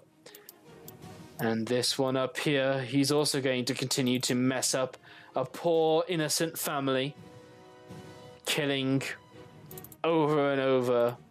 Now, after having done that, he also will go to leave the building. Now it is Torlin's turn. Right, the horse has already used its movement and stuff, hasn't it? Correct. So you are having to wait. I don't actually have much I can do then. I mean, you could get off. Further down. You could get off the horse, dash. That's not a good idea. I'm just and then gonna get picked up by the horse on its way back. No, I guess I'll hold my action in case I come within spell casting range, Sacred Flame. But I doubt that'll happen. I'll just hold on to the horse. Okay. Maybe I should buff. Maybe I'll buff. Use this opportunity to buff Altric actually. Yeah. The my save. Shield of Alright. Faith situation. No, I'm gonna cast. Where's your? No, I'm gonna cast Elemental Weapon on his axe. Oh, all right. Have you? It lasts an hour. What? So, What domain of the forgery stuff do you have going on at the moment? what do you mean? Have you got a +1 weapon on somebody, or do you have a +1 No, I've got armor? a +1 armor on myself. Good. Wanted to cover. Okay, so yeah, elemental weapon on Altric. This is on his axe. Yes. I just bless it in the name of Moradin, and it will glow and crackle with lightning energy. I think. I do. It does say that you get to decide. However, given the nature of how you guys have been, I'm not going to choose fire. I'm not saying you get to choose fire, but Mr. Altric believes so much in the burning fire. I will allow I'm him. the one. I'm the one my casting spell? the spell. It's my decision. Altric, do you want to contest this? Ortric How holds would up the he do shield. that? Have listened to Ortric. Have listened to Torland. Listens to Torland, no problem. Listen to Torland shield. Eating a hill giant heart can do crazy things, man. I'm not gonna give him a fire weapon. We're about to fight a bunch of fire elemental things. Like, Obviously, nothing that doesn't make any sense. obviously, you've never heard of fight fire with fire. Right, because that's wrong and bullshit. Honestly, I don't understand how Ortric could in any way contest this. I mean, Yeah. it's literally not his spell. I mean, I don't think he even understands how Does to he cast a know spell. counterspell? He doesn't. No. It was just a matter. Do you know the Kautoa, the fish people of the Underdark, are so batshit insane that when they got half a statue of a god and formed up the top half to look like a fish, their own insanity gave birth to a new god. Well, it's a good thing that Altric doesn't have gills then. Idiots I'll and create bless their it with own- lightning energy. Yeah, you bless it with lightning, no problem. It is Angelus's turn. Right, I think I'm going to climb to the rest of this tower. Yeah, done. He's at the Needed. top of the tower. Right. He's primed for spell casting if he has the range for it. Minor, he doesn't have the range for anything like that, but minor illusion. Can you cast or shoot through a minor illusion? You can a minor illusion under physical scrutiny, such as poking your hand through it, will reveal itself to be an illusion. Damn it.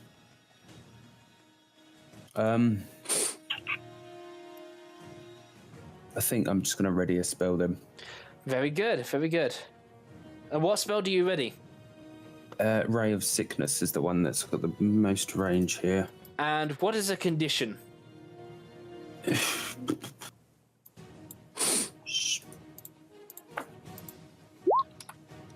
Yep, you Ray of Sickness. What is the condition of which triggers your readied action? All right. I'm going to say one of these riders coming anywhere within range. Okay, range being 60 feet. All right. Firebolt. Does he have Firebolt? Shit, yeah, no, to tell you what, I'm going to cast Fireball then if I can reach anything. You can, but also he has got Toll the Dead. What's the range on that? Oh, okay, same range. But, you know, damaging cantrip. As for Fireball, it is... Yeah, let's see, Fireball. 150 feet, but it does have an eruptive 20-foot radius or a 40-foot circle, which, if I was to draw that out, draw shape, give me fire, 10, 15, 20, 25, 30. I'm going to start picking off these riders, so I think I'm going to go for that rider over there, yeah. Right, so you just want to... This will just be a fireball over the rider and axe beak. Is that what you want to do? Yeah. Alrighty then, cast me the spell, please. And are you in range? Ooh, yeah, you're just in range. You will get him in the center. Ooh. Nice. Damn.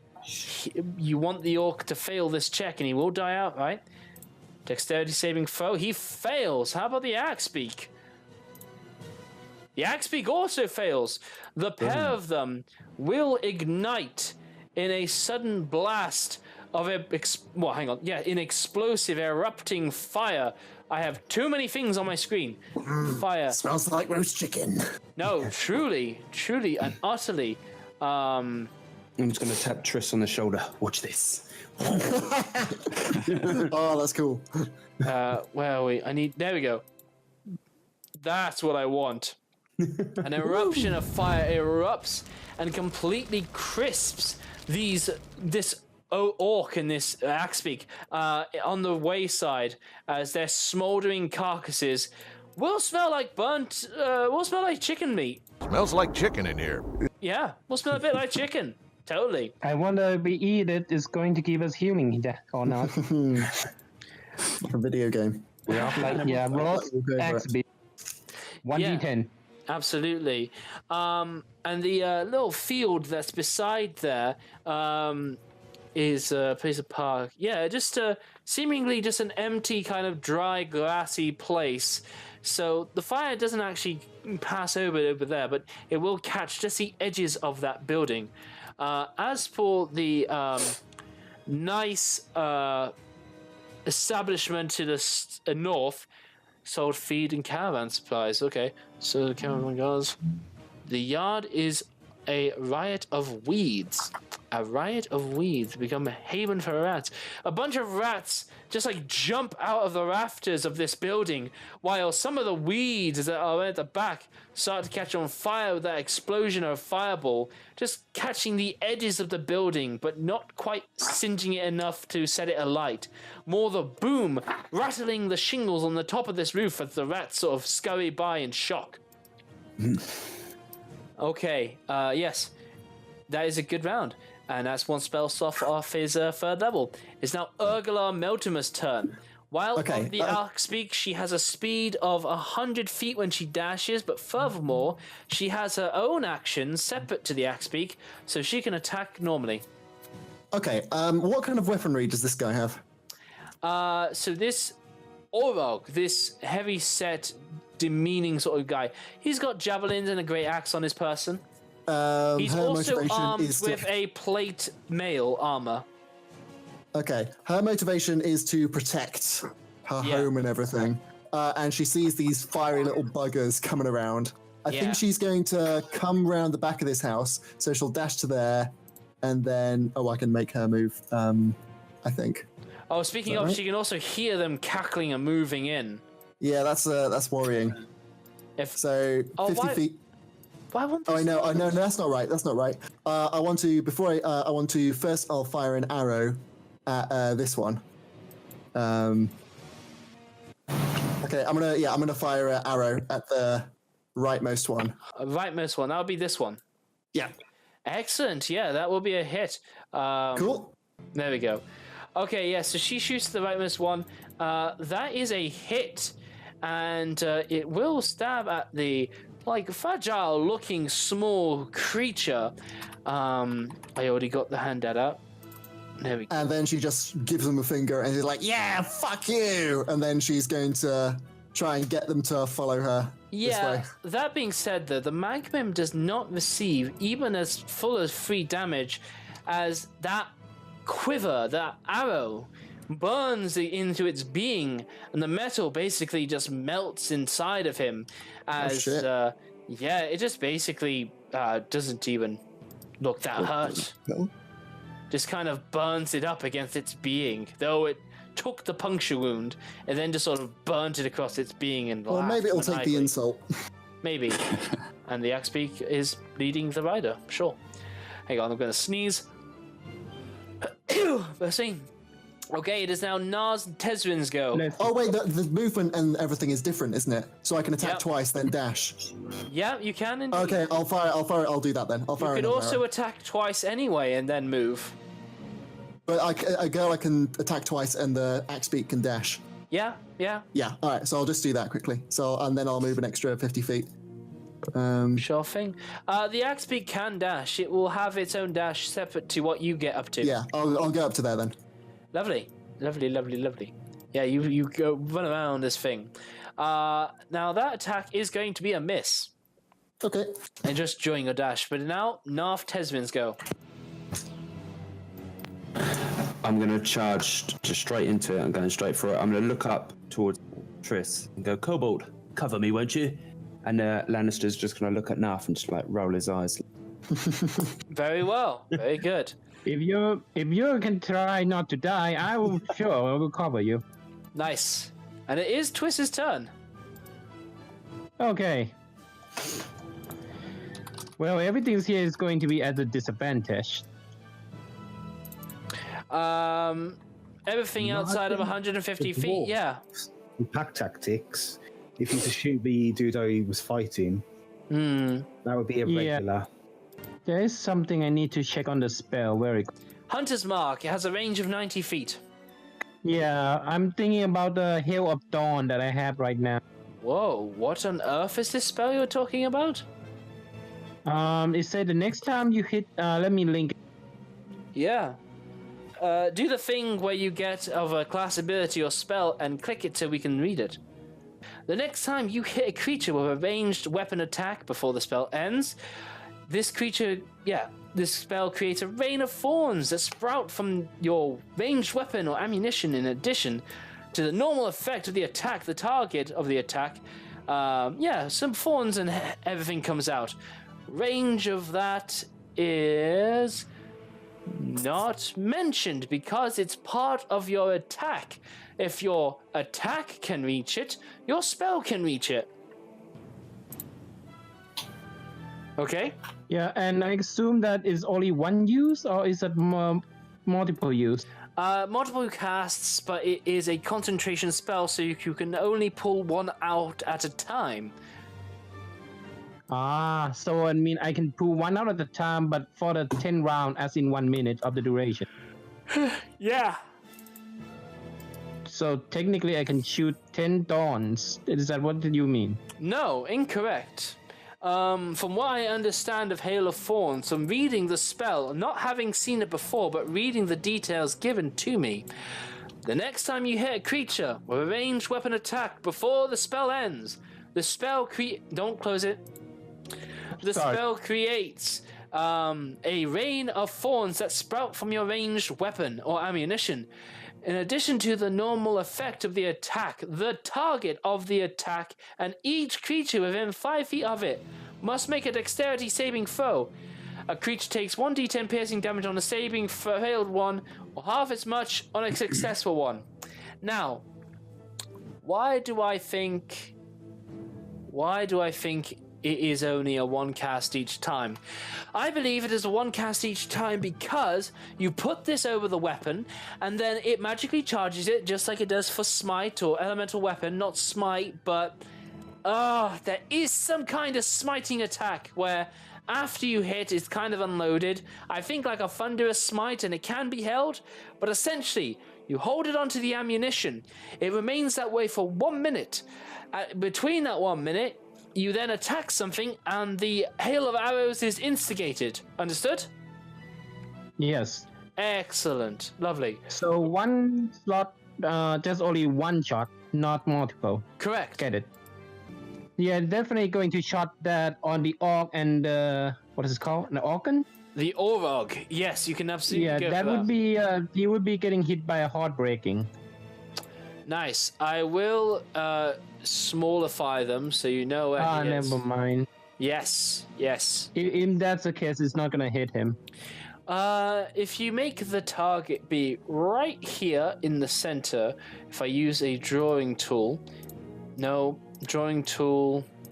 If you make it right here, then you can get the rider, its mount, and the Orog 5 feet from each side of there. We'll get each target. Sure. Yeah, but it's not going to do it. What do I have to roll to go right exactly in that square? You roll nothing. The target will hit the ground. It will succeed hitting the ground, and then 5 feet around it, each target will take a d10. It won't take your arrow damage, but if you want to affect both those guys, you can hit between them. The hail of thorns affect both of them, dealing d10, and yeah, they get hurt. I see. Let me check on that dwarf over there to the north very quick. Yeah, that dwarf is getting surrounded by people. Yeah, I thought I could be able to do any heartbreaking, but it looked like I'm going to have to do a single one. But the problem that is bothers me because it said it's a normal. So if I do an arrow and hit someone, it take a normal damage plus the spell damage, right? That's correct. Yeah, then it's not worthy to use Hail of Dawn at the moment. Okay. First thing first, free action on Angelus. Does he see this little fire things, Magmin thing? You're asking a question about Angelus, which will be told by Angelus or Lannister as part of their turn. But Angelus can see these fire magmims, as everybody else can. They leave a trail of smoke and fire as they go, and from your raised, heightened positions, you can easily mark and spot them out, yes. Yes, yeah, at first I'm going to free actions like, Angelus, do you know what that thing is? It looks very strange. I simply asked him that if he had any, like, some sort of identification on this monster. Other than that... Right, so in that case, Lannister, if you could please give me an Arcana check from Mr. Thingy, please. God, fucking.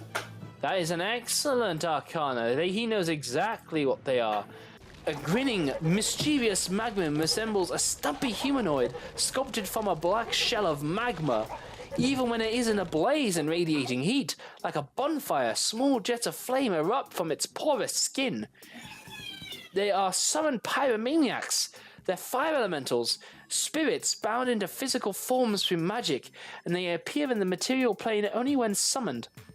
They view flammable objects as kindling for a grand conflagration, and only the magical control exerted by their summoners keep them from setting everything they touch ablaze. Their prosperity for fire and havoc makes them ideals for causing and spreading chaos and destruction.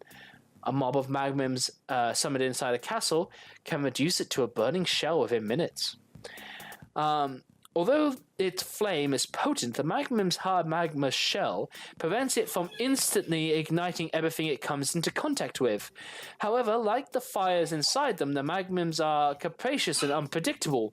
Moreover, as simple elemental creations, they are oblivious to the harm their native element causes creature of the material plane. If it has the opportunity while in the service of a master, a magnum seeks out areas of great heat, such as forest fires or a bubbling magma of an active volcano. At other times, the magnum compulsively loses fire from its fingertips, delighting in setting objects ablaze. And you should have a handout for it in your journals. I got that, but does he have any They're explaining all anything about I should be aware of, like anything any weaknesses. special abilities and all that? Yes, with a role like that, certainly. So these magnums can particularly illuminate themselves when they set themselves ablaze. They would certainly set a wooden shield on fire, or wooden clothing or whatnot or stuff on fire. But when it dies, it doesn't die just quietly. It does have an explosive burst that will erupt from it, and it will start to set flammable objects that aren't being worn or carried alight. So Now, the burst is how many feet from? I assume it's from the center of where it died. So how many feet from that? you can't be that specific, but you know that it will Okay. be an explosion based from their position. I should keep my distance then. But I don't know. I don't know if Ergala would know that. Yeah, I'll probably don't have another free action to tell you guys down there, but I probably will shout afterward. But now that's all to it. Might as well try to save that dwarf, lessen the damage, and so he can go in and attack more. Okay. Yep. Pet tactics. Come on, Twist. Come on, please. Show me the goo. Show me the Fingers crossed. goo. What are you attacking for, Twist? The one that was attacking the dwarf here. Ah, got you. Yes, let's see let's see this attack. But do you have extra attack at this level? That is a miss. No, I have an only action search due to multi-casting. Right, yes. So that is going to be a miss, unfortunately.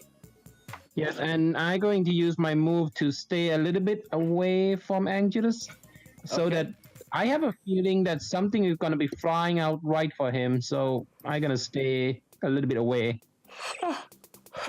Okay, fair enough. That's Aldrich, my turn. yeah, Aldrich is over to you. But I guess you mount the horse and you wait. Well, it's a new initiative order because I was literally at the very top and the horse wasn't given initiative. Wouldn't he get to go now? The horse is on Annister's initiative as he controls it. Right. Well, shit. I suppose I'll just look at Torland, getting. Oh, shit! Fuck! Ow, what? Static And shot. He's not actually holding his axe. That's on his back right now. Okay. Oh right. But maximum He's got ability. the hammer in. Ah, shit, what the? And he sort of plants his shield back and he reaches back. And he sees my shot. Are you telling me not to listen to Torland? But it's axe time? Wait, your axe is your biggest weapon, right? Aye.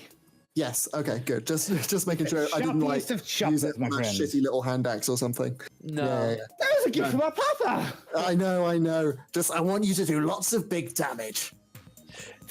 Fair enough. Fair enough. Okay. Puts the hammer away and he pulls the axe out. Forward.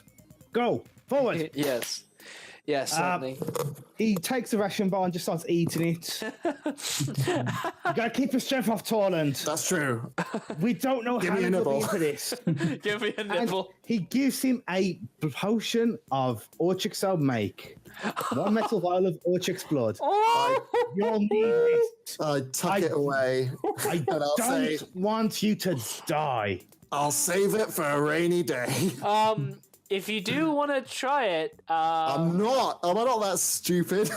listen. If you dimp a finger into it, you can lick it essentially, and you can. Good thing I'm not gonna do that. You could give it. You basically can gain the benefits of an identify essentially. If What you- shall I can cast identify as a. I can cast identify. Oh I have yeah, that spell.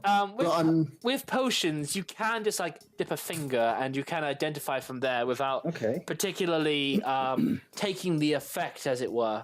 If you're particularly arcana-minded, I think I'm gonna be safe, and I'm just gonna tuck it away. who knows? Maybe that's the Who knows? that's the hill giant Yeah. strength just waiting to be What shall I save it as? Altrix Blood Vial. Yeah, I think that's very appropriate. And then in potions, no, not in bracket potion. But yeah, very well. Potion. Oh my god, it really is just a vial of Ultrix blood that he's just emptied into himself. Oh god. Well, you know what's great? If Ultrix bleeds out, hey, you can just set up an IV and just feed it back to him. I have over 11 of these buggers. That's true. It's doable. I've got the material to make another Altric. We can got a clone rebuild spell. him. Clean spell, yeah. Oh no, surely that's a We have the magic technology. clone. What level is clone? It's really high. Don't worry about it. Oh, is it 7? There can be only one.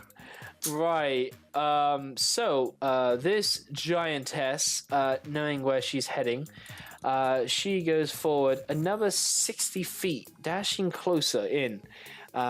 And now it is Durafil Shrendrel's turn. She has a situation with an orc, and she sees about opening up this tango.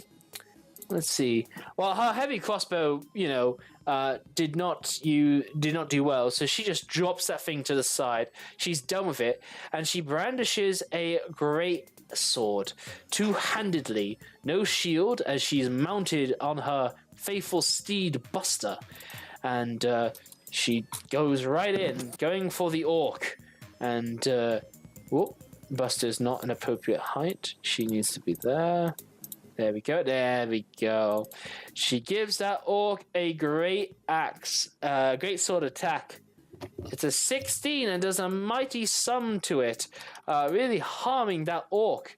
And she's not done. She goes in with a second and beheads that orc, slicing it in half as he does fall off his mount. Absolutely nice. Yes. And that is her turn. Now it is Dars Helga's turn. Right.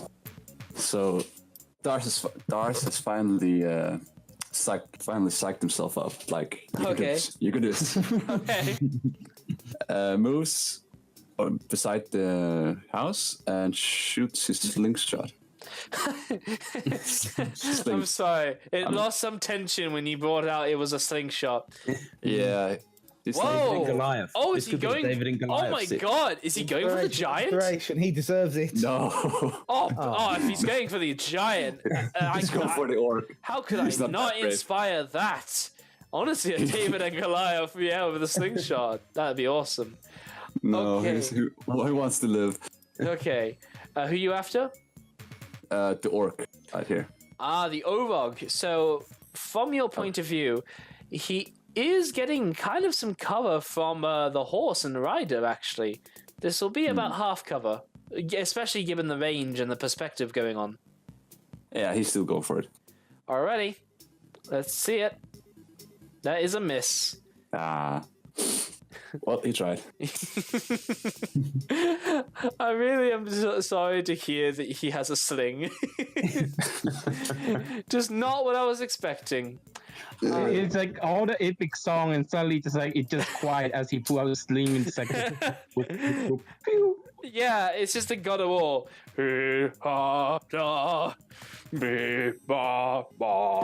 Just and then a little sling. But yeah, Lannister, it is now your go. Shall we begin with your horse? The dwarfs are waiting eagerly for the mighty. Screaming forward, kicking it on the saddles like Gimli. Just like bouncing up and down. Move. While the horse doesn't while the horse doesn't necessarily, I mean, it is intelligent. It is a sentient creature, and given your telepathic communication, you kind of sense all of its anguish to this current situation these dwarves are giving it. But you know. Anyway, you can still move independently, or you could just mount your horse and you can wait, I guess. As that happens, No, I think I'm. Oh, gonna- it is full actually with the two dwarfs. as we moved up here and then before we moved to the right, did we get to see all? Because that was a straight road, isn't it? Can we see a dwarf fighting up there? I know it's probably distant, You know, with your heightened position, you know the road curves a little bit. but I have a good eye. You don't. You have one eye, which I have a magic eye. yeah, I guess, which gives you regular perception again. Okay, you can see certainly two riders coming into what must be one lone fighter, and you have dwarven bones tingling. Lannister, hold out north. Get the I'm just- fuck out north. He's pointing. What's up north? Fighting. Orcs up there fighting on their own. I'm not after got me. the. We should stick together for the giants. They're the bigger after threat. I'm after the giants, Ultric. So am I. But I thought you was a good guy. Lannister is several things, but he's a winner before he is a good guy. That's true. Don't hit me. Jump off and walk north. Right, We should stick together, Altric. I'm You gonna start told me to heading- put away the shield of Ortrick. I'm going to start heading towards the giants. Oh, nice one, Lannister. Say so now. There we I'm go. going to go round because I saw the big female giant wiggle her little prong.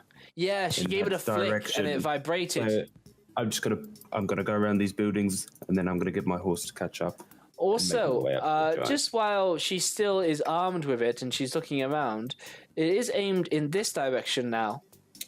Oh wait, so sorry, it's not covering this path. I had a feeling it was covering this. Follow the arrow. No, look, if she's aiming Yeah. it, maybe it's a buffing thing. If she's aiming it at a. I've got a feeling it's Walk to thing. control these little fire things. Oh, fuck, maybe. Right, okay, I'm gonna go in that direction then. I'll go back. Very good. But yeah, the giants have been moving in a southwesterly direction as they've gone. So I'm that gonna much slap can be clear. Narth on the back as I run as well. Catch up, boy. All right, fair enough. Yes. You want to be a man? I'll show you how to be a man. Did your horse move its full distance, by the way? My horse did, yeah, full 120, yeah. 420. Your horse can move No, at dash. my full 120. 120 full space. 120. Yeah. Yeah. That's what he said, yeah. Yeah. Wartle, it's your turn. You don't need no stinking magical horse. No, almost as fast. Yeah. Yeah, just keep running and like mumble to himself. Think of it as a warm up, like puffing and puffing. Yeah, totally. Up there. Very nice. You can see one lone man standing in the road, feet wide stance as he's armed with a sling. Yeah, shaking. Yeah. Yeah. Ideally, we want the giants to be 150 feet away from the tower so Twist can have full advantage for pack tactics and stuff. Yeah, totally. I feel you. Like lead them up there. Yeah, exactly. Oh shit, I forgot all about this guy. Oh, I do have compelled This guy duel. over here. Oh, I'll sort him out. that might be good. Just to lure him towards us for a bit. Yeah. We all attack. There you go. Oh, And I got 30 feet range of All right. Let me shrink him down. Oh. Because I think he probably will end up being a couple of feet short. Oh, there we go. Yep. Yep. There we go. Oh, the shrinking. And the expanding. There we go. Yeah, a couple of feet short. Okay, right, yeah. It is now the other giant's turn. So, yeah, that giant, he is just going to, well, he sees that building in the way. He sees an Orog messing about in front of him. He's going to take a clump of dirt from the ground and he is going to send that boulder careening into the house ahead of him. It honestly hits and it crushes the 2 adults and 2 children that were inside, collapsing the house inward as he just like plops that stone down over them, just to walk over. The whole building collapsing in, aside from this small little like outhouse-sized barn of like wheat and whatnot. He just continues. Oh, shit! Actually, hang on. It's not her. It's him. And he is looking at the situation up north. He is convinced nothing is going to bad happen there. This doesn't happen. This won't happen. And he's just going to dash into this field, essentially. Just feet bending over the fence walls as if they were just like prickly stubs of wheat, essentially, cracking under heavy, massive, giant feet. That's the godlike power that Luke has. He can just crush and uncrush a family like it didn't even happen. It is true. It is very true. Yeah. But now... Did you know GM never have a HP? A what? A hash P? No, GM's the HP is forever, like unlimited. Yeah, GMs have infinite HP, he's saying. Oh, HP. Well, when you get to level 20, I will stat myself up and we'll have you have a fight against Oa. Luke is Whis of Dragon Ball, taps the staff and goes back a minute or 2.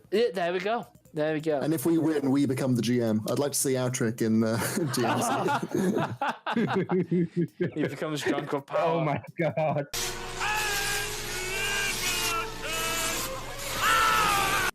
The world You is got a firebolt. Right, it is Gelwin Felhammer's turn. He glances, seeing opponents coming the south. He's just trying to finish up as quick as he can. Ah, fucking back, you bastard! Nice. Kills him. No, it doesn't. But it does great damage. Oh, I need you to roll me a D8.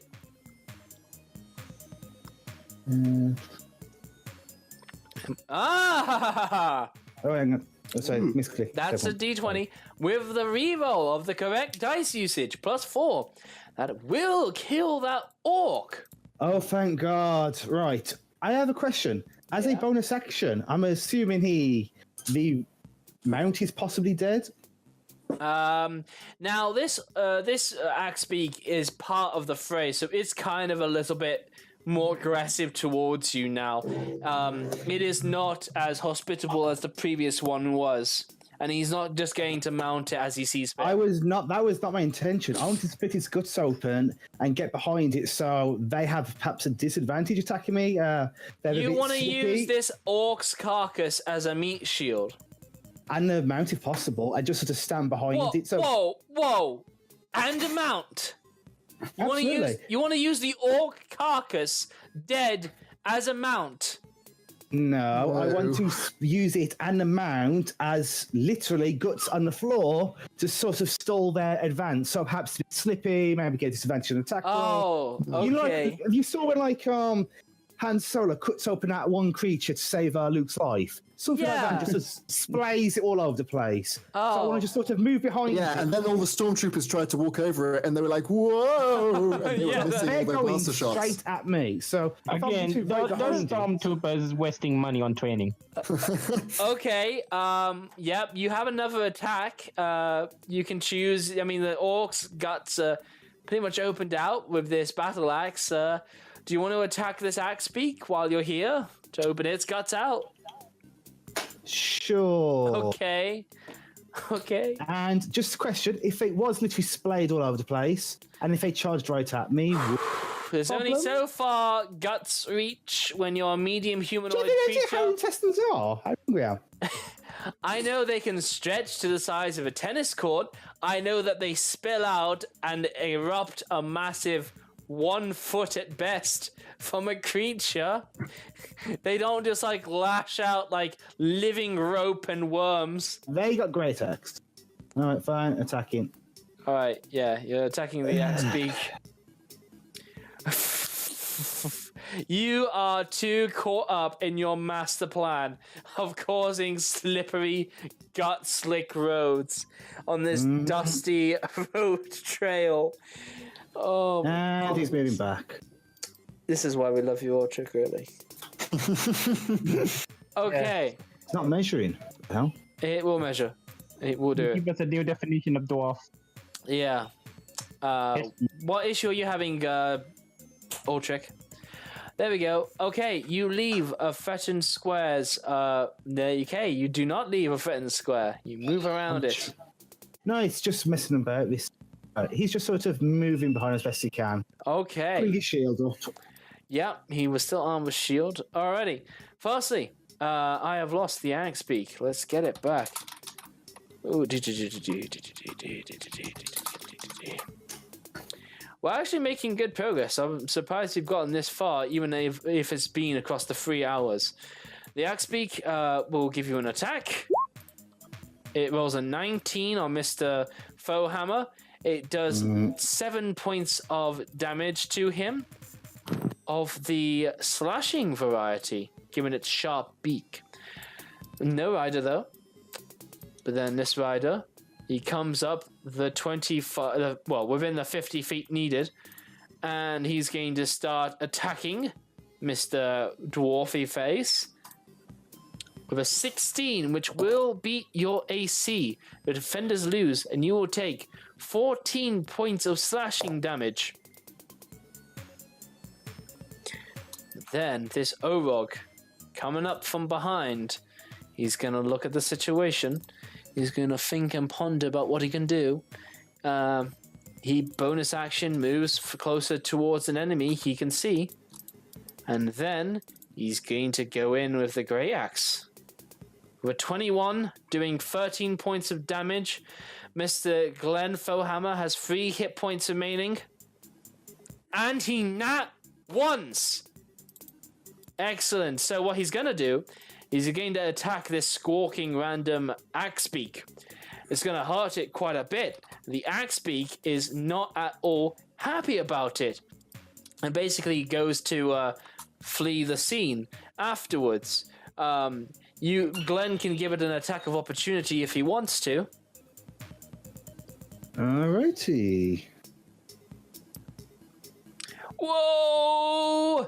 Some Glenn, spaving guts. Glenn, oh, for the love of fuck. No, it's a D8. It's a D8 actually in there, not a D10. Oh, sweet, yeah.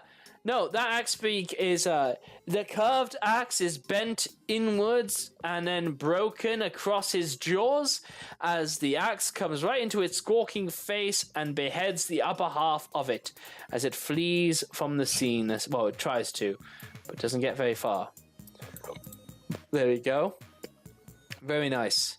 Now this Orog over here, there's one adult left, so he's going to do a Great Axe. That's gonna miss. He's just taking his time.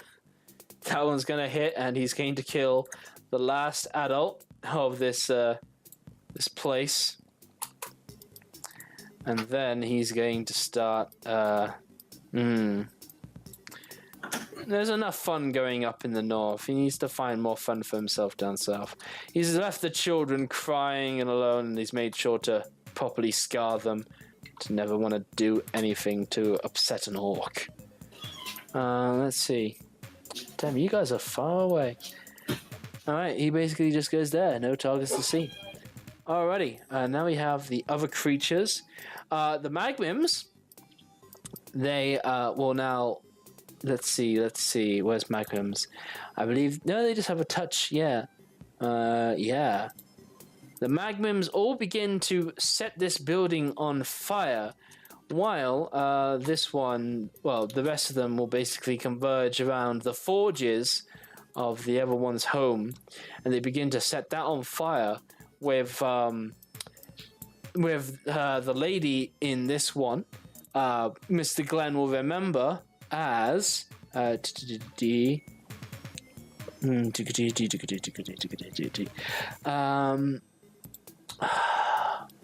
we go.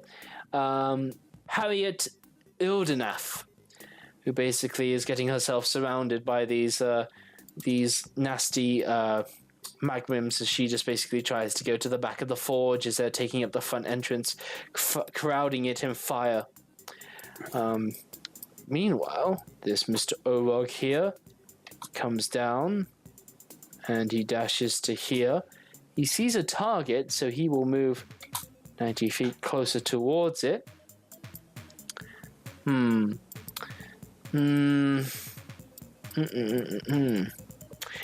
This giantess, she tells the magmims to basically separate into these various buildings. So, no, let's put you back. This one goes over here, starts setting it on fire. This one goes over here, starts setting it on fire. This one is going to start making its way over to Urgala, while this one is gonna dash over to here, essentially to her inn. And these two are just gonna dash down, essentially. There we go. Assembling in here. Wowie. Who have I missed? Right, now we have the smaller peeps. So now we have this Axbeak and Orc. They come on down. Whoops. Let's try this again. They come on down to Das easily. Orc riding in hand. He goes in with a great axe across Dar's face. But with AC... What's his AC, actually? Not Darth. What's Darth's AC? What's Dar's AC? Darth, 12. That is a miss. Yay! Yeah. Sweet. Deflected with the slingshot. Yeah. He's a master with that thing. Better watch out. The Axbeak did not dash, so it shall go in with an attack. And that will be a 15, doing 7 points of slashing damage to Darth. Or Dars. All right. Okay. Then we have this Orc over here. He is hurt, and he is going to Great Axe Durafra, which is a 16. And why is none of their AC ready on hand to be stated? Apparently her AC is low. I don't believe that. I believe it's more. It's 14. There we go, over the breastplate. Ugh. This is exhausting work. There we go, 14. And that is still going to be a hit, and they do 6 damage to her, though she's pretty hardy. She is pretty hardy, as it happens to be. Which one is attacking her at the moment? That would be this Orc mounted on this Axbeak. Wait, but he's already down here, right? Oh, you know what I did? I mistook it for the picture of the Axbeak on there. Yeah. The Orc on there. Let's take that attack back and do one from the Axbeak itself. Jesus Christ. And that's going to be a miss. The Orc, though, he's going to fancy himself mounting on top of this Axbeak just to make sure somebody owns it. And he is going to start getting the great axe and start hacking at this lady on top of her horse. And he does well with a 23 and a 17, both hitting, doing 12 points of damage to her, which would just mean 6 more damage to her. But she's still hanging in there. She's very hardy, this lady. Who've I missed? He dashed. Has he moved? I don't think he has. He sees an elusive lady running around with a Axbeak. He knows what his duties are. He is going to dash, and then he sees a target, so he's going to move in even closer. He knows what his duties are in this event. He has moved. Everybody else is settled. Yeah, that is everything. All right, Torland. And keep in mind that none of you guys have been hurt yet. I know. I'm going to dash up the top of the tower. Okay. How can I go up there? What I basically want to do, you can tell me how much I can get away with on a turn. I want to go up the tower, give Twiss the potion of heroism, and then get back on the horse. Is that possible? I'm going to say you don't have to dash at all, but since it's a potion of heroism, you can just throw it up to her. I'm really scared of smashing it. I'm really scared of smashing it. Well, I believe in you. it will take a dash action to get to the top of those stairs after unmounting the horse, being of dwarven feet as you are. Yeah. Go ahead and throw. I believe in you. You sure? Maybe This is like a strength check? really good. This is a really good potion. I don't have proficiencies. Is it going to take standard action to drink? or Would this it be a bonus strength action? check or a dexterity check? Okay, so a hand axe can be thrown at 20 feet, and alchemist. What's the? Yeah. You don't need any check when throwing alchemist fire. How far can you throw alchemist fire? No check is needed when doing that. Right, but I just need Twist to be able to catch it. Right, I get you. But essentially, let's find out the range. Anything beyond that, I need a check. Anything before that, no check required. Alchemist, no. Supplies. Barding, bit, bridle. Alchemist fire. Here we go, 50 gold pieces. Where are the details? Alchemist fire. Is an improvised weapon. Target. Oh, it's an improvised weapon. No distance declared. Here we go. 20 feet. Yeah, 20 feet. Improvised weapon. And you're not trying to make it explode on somebody. Make a ranged attack against the creature. Foes is 50 feet. Okay. All right. 20 feet, I guess, and we will rule it that you have to make a ranged attack roll. And it will, yeah, basically, I'm going to need a d20 from you. Not Okay, Strength modifier? I don't feel like too much is riding on this. I'm going to. you can get add off your the strength horse. to it. All right, you get off In the that horse and you case, can you dash. give it me and I'll just chuck it up to you? I No, but will, yeah, we have. it's an improvised weapon attack, essentially, which is the same as a d20 plus strength. Okay, I'll give it to Altric and I say, so Altric will go before the horse sets off again. Okay, so I'll give the potion to Altric and I'll say, throw this to Twist. Toss this. Toss it. Toss this. And I yell, Twist, get ready to catch. Excellent. Gotcha. Okay. I would like a small perception check, please. For For me. me, Yeah, from Torlin, please. All right. A small one. I don't know what a small perception is, but Excellent. That's excellent. Yes. All right. Yeah. You hand the potion over to Altric, and yeah. Okay. That is your turn. Angelus's turn. this is what it does, by the way. Oh yeah. Are you staying on the horse? Are you staying on the horse, Torlin? I'm still on the horse, yes. He needs I'm it to get trying to around. think. I'm trying to think. If two people on the horse, who would be better to? Torland. Yeah, I think if it would be better if you Borland two and were Lannister. riding the horse together, Altric and Lannister, and I just kind of bring up the rear. You guys be the front line, and I'm like the second line because I can like cast some range spells. And if you guys need some healing or some extra melee damage, I can rush in and help out with that. Okay, cool. Yeah. But I guess just wait until keep running forwards and just wait until the horse catches up with you, and then I'll get off and you can get on. Right. Okay. So Angelus, he's going to stay up here then. Okay. Do you have Mage Hand? I do have Mage Hand. Can't you just grab the potion?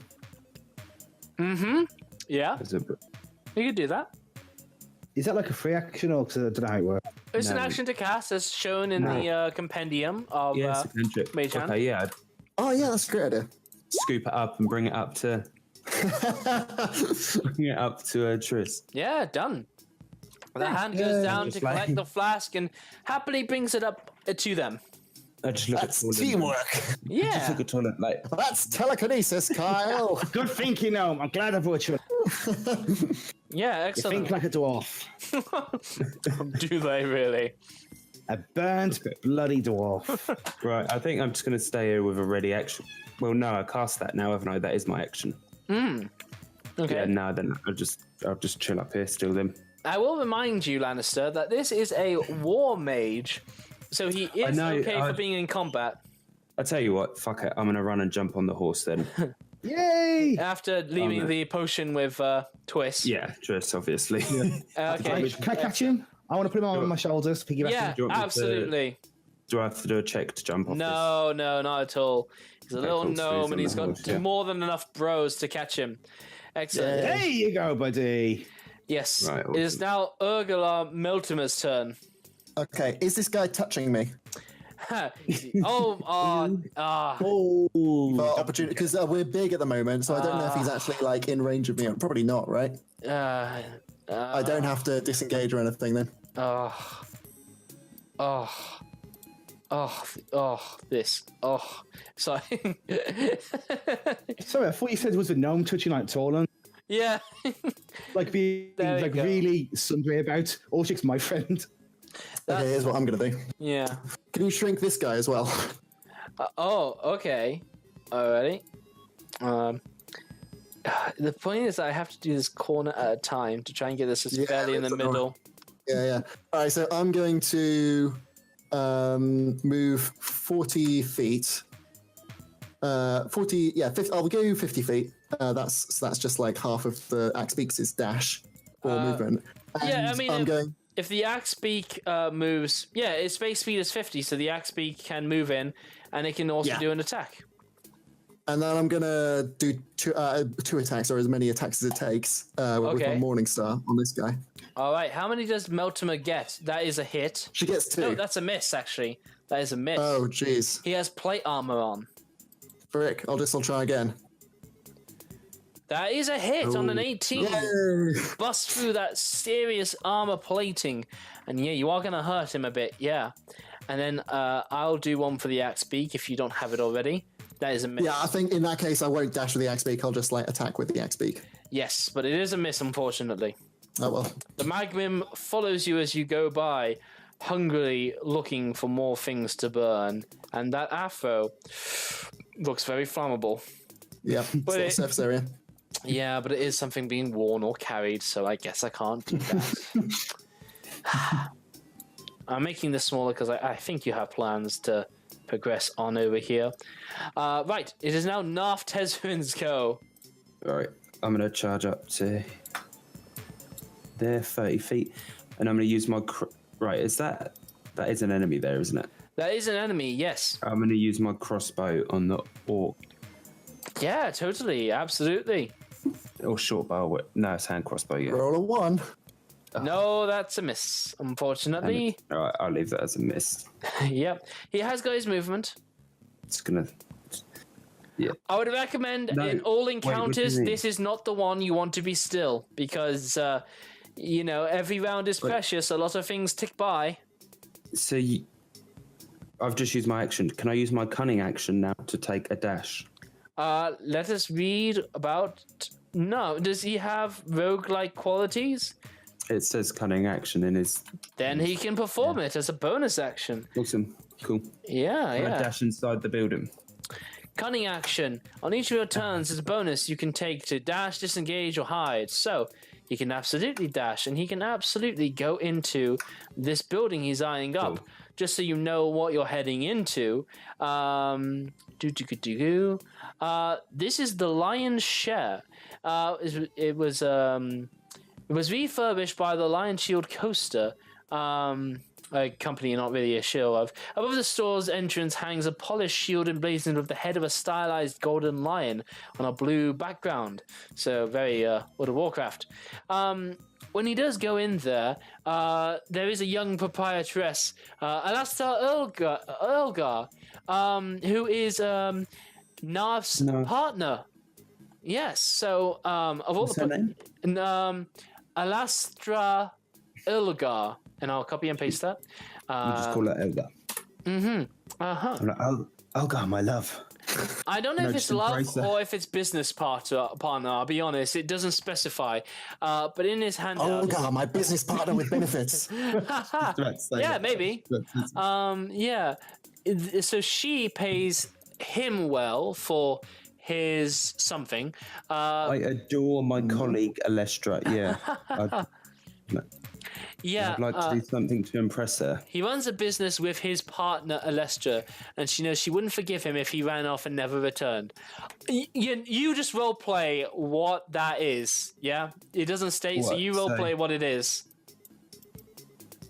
So you're not leaving her. Well, I'm just gonna go in there and I'm just my business partner, and I'm just gonna embrace her. Yeah. And I'm gonna be like, just you wait. I'm gonna kill these giants. So she's just gonna be like, And then I'm gonna kiss her. I'm just whoa! gonna grab her and kiss her. And then like the kiss just like comes over her. Yeah. And In the heat of the moment. yeah, absolutely. I don't want to die a virgin. A boulder flies by and explodes, lighting up the windows. Why don't you give me a charisma check with this guy? Okay. It's very important in a young merchant's life. I guess she gives a charisma saving throw, or else she is beguiled by him. How does this end? How does it go? Ah, she falls for him. The business partners. Yeah. I shall come find you when this is all over. And she just goes. And I just She slap catches her ass. breath as she was utterly breathless for a moment, and she just says, "Don't you dare leave me, Narf." God. Okay, Twist, it's your turn. Okay. To drink this potion, what kind of action does it take? Bonus? It's an action to consume or interact with an item, so an action to use a potion. So if I use this, I can't do anything else. Yeah, bonus actions and movements. You can Hunter's Mark something if it's in range. Which No, 90 feet. Well, the only thing I can do is drink and then follow by action search. Yes, you could. Yes, you could. Yeah, might as well do that. I had nothing to lose. Excellent. You drink Ultrix potion of blood. What? No. You rolled a 6 on your perception. Oh, you're such a dick, Luke. They're both red vials that look almost indistinguishable from one another. Pretty sure mine actually have scratched in property of Vortex. It says this blue potion bubbles in the does? description. Oh, does it? It does. You know what? You know Yes. what? If it does say that, we'll retcon this whole thing. We honestly will. It's Give me a not just page. in there. I actually have read that description. Say blue. Give me a page. It says it in my magic items in my what's it called? In my DMG? journal. Yeah. I'll copy and paste the description. This is the thing that you gave me. A potion of heroism, right? The Yeah. last sentence. If that is the case, then I will honestly retcon that. I will, and I will give you that inspiration. Because, Yay! well done on catching such things out. Where to bribe? For 1 hour after you're Right. drinking it, you gain the potion bubble. The blue potion bubbles and steams as if boiling. Well, blood certainly doesn't do that. Blood only bubbles and steams when it's inside his body and he's raging. You get a point of inspiration for very good observation. For pedantism. Yes. Yes, you do not accidentally throw Ultrix blood. You won't get to see what it does, though. Okay. Yeah, I'll check it out later. I'll check it out later. I just don't want to find out in this high stakes situation. It would This be so- extremely it would high be- stakes situation. It would be so good to twist, though. It would be the best to twist. Yeah, I'd love for her to get food poisoning and die. No, you don't know. You don't know. Oh, no, what I've probably got another action while I'm on the horse, so I might cast Identify and find out. Excellent. All right. So yeah, twist. Excellent. Sorry. Yeah. So twist. You are now embladened with the potion of heroism, and you gain 10 temporary hit points. I see you've added this to your regular hit points. This is incorrect. You have a particular bar on your character sheet that does say temporary hit points. You do not regain hit points. Instead, you put the 10 into the temporary hit point bar. And the next time you get hit points taken off from you, you will instead take it off those 10 first. So it worked like a spell False Life. Maybe? Yes. Okay. It's like a little Halo energy shield. Yes. Absolutely. But you action surge, so you can go right ahead and start shooting at that orc. Also, you're not in melee, so I don't know when that is going to pay off for you. I was assuming to throw a giant boulder into the tower and just trying to one-shot him. You know, that would be safe. I really thought you'd do that. I mean, I might, but you know, you've taken that precaution now. So, anyways, I'm gonna try to save Dar's Helgar with the pack tactics to get that orcs out. Yes. Now the axe beak, does it aggressively attacking him as well? Yes, it is. So I probably might as well do Heartbreak. Mm-hmm. Okay, let's see this first attack. Shot on the advantage. All right, let's see the hit. Yeah, that's a hit. It does 4 points of damage. Okay, and second shot. Absolutely, go for it. And I'm gonna try using the bless, the 1d4. Yeah, I saw that bless being put in, but it is not Torlin's go. No, it's an effect from the Potion of Heroism. Oh shit! Is it now? For the same duration you are under the. That's why I gave it to Twist to make Twist. Shit! I skimmed over that. That becomes a 15. It always was a hit on a 15, but 11. But yeah, shit. Yeah, you get in and you really mess up that axe beat, giving rider and mount a bad time. Very Okay, nice. and since I'm not moving, can I use a way to stealth so nobody knows where the shot came from? That would be a hide action, but you have truly spent your actions this turn. Okay, and I no longer have either move or anything. You still have your movement. You could climb down to the base of this tower if you wanted. It would give you about full cover from a flying boulder. I was thinking about try to do something to avoid the falling boulder right on me. You could go to the bottom of this tower, and it will essentially give you total cover. Yeah, I will do that for now, and then after that I come up and shoot. Yeah, absolutely. It's just like walking up and down stairs. Yeah, shoot, totally. Your glutes are going to be so pumped. Don't be looking at a kobold's glutes. That's never what you really want in the long term. Let's give you the shield. Kobold and rock is getting crushed by rock is not good for your health. Aldrich, it's your turn. You're very cramped between this gnome, this other dwarf, and yourself, all on this horse. Right. He gets an affectionate index finger, reaches up and tickles the gnome's chin.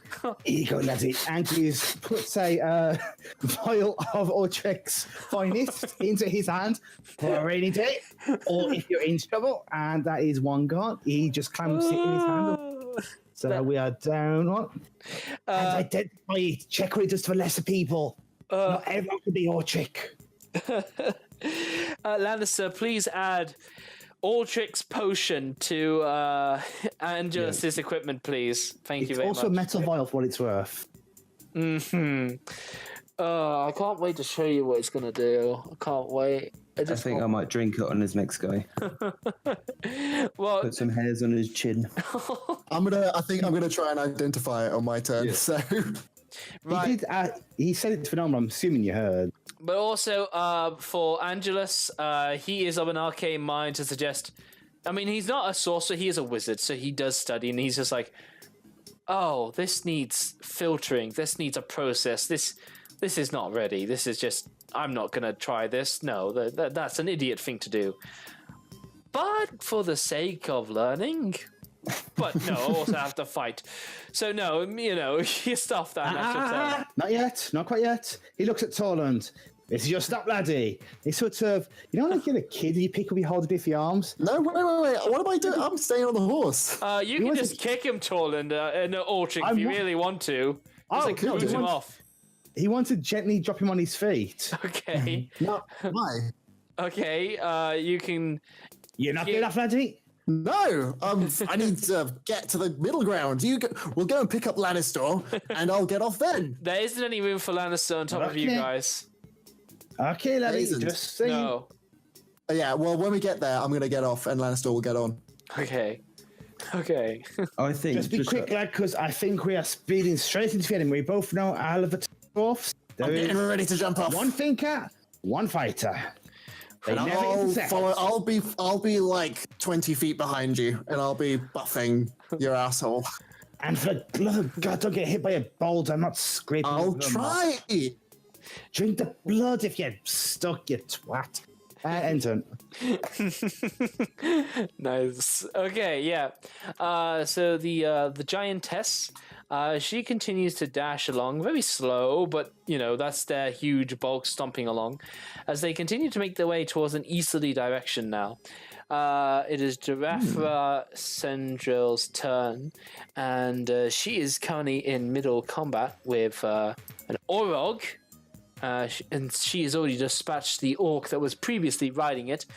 She gives 2 great swords attacks to this plated orc, and one of them is a hit, and it is a firm, mighty hit, doing a full 13 points of damage, but she is having difficulty breaking through that nasty armor on it. That is her turn. It is now Darls Helga's turn. He is forced into melee at the moment. Yeah. He did not expect that. So Not with the sling, no. no, he's just flailing his sword around, trying to hit the orc. And there. Alrighty, yeah, that is a. Well, hang on. This is Dars, and he's having to shoot right through a house, which is full cover. So I thought he was going for the What? orc in the thing. This one. short sword. I apologize. I saw an arrow. It was purple. I wasn't thinking. That is a hit. The orc will take a nice sum of damage. Just 4 as he's being assaulted. Is that all Dars can do? Yeah. Well That's then, it. some are made better than others. Hang on. Yeah. I was just wondering if he could, like, I mean, you're gonna get hit anyway, so could he actually just dash the hell away, try and get behind? Hey, No, he's, hey! He has a sneak attack. Oh. yeah, but that's with advantage, right? Well, let's read it out. 1d6 when he hits a I target think if you with a weapon attack. 1-on-1, it does apply. I will continue. Deals an extra 2d6 damage when he hits a target with a weapon attack and has advantage on the attack roll. Or when the target is within 5 feet of an ally of Dars and it's an incapacitated. He has no allies within 5 feet. He does not have advantage, so sadly no sneak attack, as you stated. Yeah. But don't forget he can do that. Yeah. All right. I'll remember. Okay, good. Lannister, come be that ally if you can get into melee. Yes, I am. Well, I don't think I can get into melee, but That's why he's got a sling now, because he can just like add all the d6s on sneak attack. That's why. Oh, we can do that? With range? Yeah. Oh, nice. The rule is if he has advantage or if he has a bro within 5 feet of the enemy. That's pretty good. Yeah. I'll remember that. There what's you the go. range of the javelin? A javelin has a range, as it will declare on the equipment page, of I believe 30 feet to 90 feet or 120, if I had to cool. make a bit of a guess.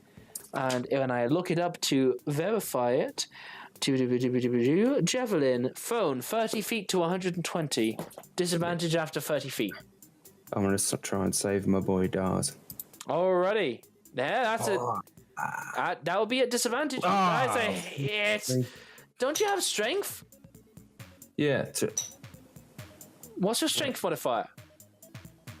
+4. So is that 5 damage? Should I That's add 5 damage. Yeah, that doesn't kill the orc, but it gets him closer. that? It says +3 on the javelin as well, so I don't All right, let's go to your character sheet, Mr. Lannister. change it to full. Also, I don't know why you would have a +5 to damage unless you have strength of 20, which you might have, but I don't think so. No, you don't. So +4 makes that 5, so that's why. Yeah, so you didn't lie. I misheard. And your javelin, 10 pounds for a javelin. That seems suspicious. Either way, though, where is the damage? Piercing. Let's open that up because I don't like that I didn't see. There's the attack. There's the damage. Here we go. Sorted. Okay. All right. So what would it be? It's 5. calculated 5, and I've taken it off his health. Disadvantage, that was still a hit. Very nice. Alright, and then I'm gonna whistle for my horse. You don't need to, but you may. You know, it's all telepathically driven. Where do you move your horse to? I'm gonna try and I'm gonna jump. Well, this is gonna be awkward because it's got all three of them on, so I'm just gonna have to park it up beside me. Just push the other dwarf off. I'm gonna push Action. Torland off and jump on. Okay, Torland. Laddie, let me take off gently. Right, hold on. Can all three of us sit on this thing? It's got The one's on my shoulders. Angelus and Ortrick on it, and It is tight. It is very uncomfortable and tight. Yeah, I mean, nobody is going to be attacking on top of this mount. That much is guaranteed. Even if you move like a unit, you know, you're not going to be moving while you are with so many passengers at the moment. yeah, I think actually no. I'll tell you what. I'm gonna drop off Angelus. Okay, Can I yeah. do that? Angelus is on my shoulders. so Angelus that's is a gonna massive- stay with Torland. If I Okay, can yeah. keep- Torland and Torland. Angelus Bye, do get. friend. Yeah, they if I keep they're them gonna with drop Torland off. and Wattle, that would make Alright. a good unit. Sit with me. Remember the motion, laddies. This little folk are stick together. I look at Angelus and I shake my head. Nice. Don't drink it. Gross disease. Blood. Awesome. Yeah. It is now Wartle's turn. Oh, let me just let me small you up. You know what? Why don't you move and then we'll small you up. Mr. There we go. So do you want to get into melee with this dude? Mr. Wartle, if you're talking, we can't hear you. Oh, sorry. Oh, Muted. there we go. Okay, yes. So you get into melee with this dude, I take it. Yeah. Yeah, be sure to give him a sneak attack. And this guy looks at you, obviously amazed and bewildered to see a turtle of all things come careening in with lightning speed. Yeah. Just yelling, "Do not fear, because I am here." Wonderful. to Dars. Now, I believe you can still attack within that 50 feet of range. Yeah. Excellent. Go and give that orc an attack. Well, go lay into him. So I'm gonna attack the orc with the quarterstaff. Ooh, That is a hit. You knock that orc down and you bonk him until he dies. And then I'm gonna go an extra attack to the horse thingy. Yeah. Excellent. The axe beak, and that is a hit. You do a massive sum to him, pounding at the arrow and the javelins that all come his way. He's very hurt at the moment, but he's not dead yet. All right, and my final attack. Oh no, I'm not armored. Yes, you crush that axe beak. You grab him by the beak and you twist it, snap his neck in a fell movement as you then have him collapse on the ground in front of you, dead. Yes, all in a day's work, Nice. and that's my turn.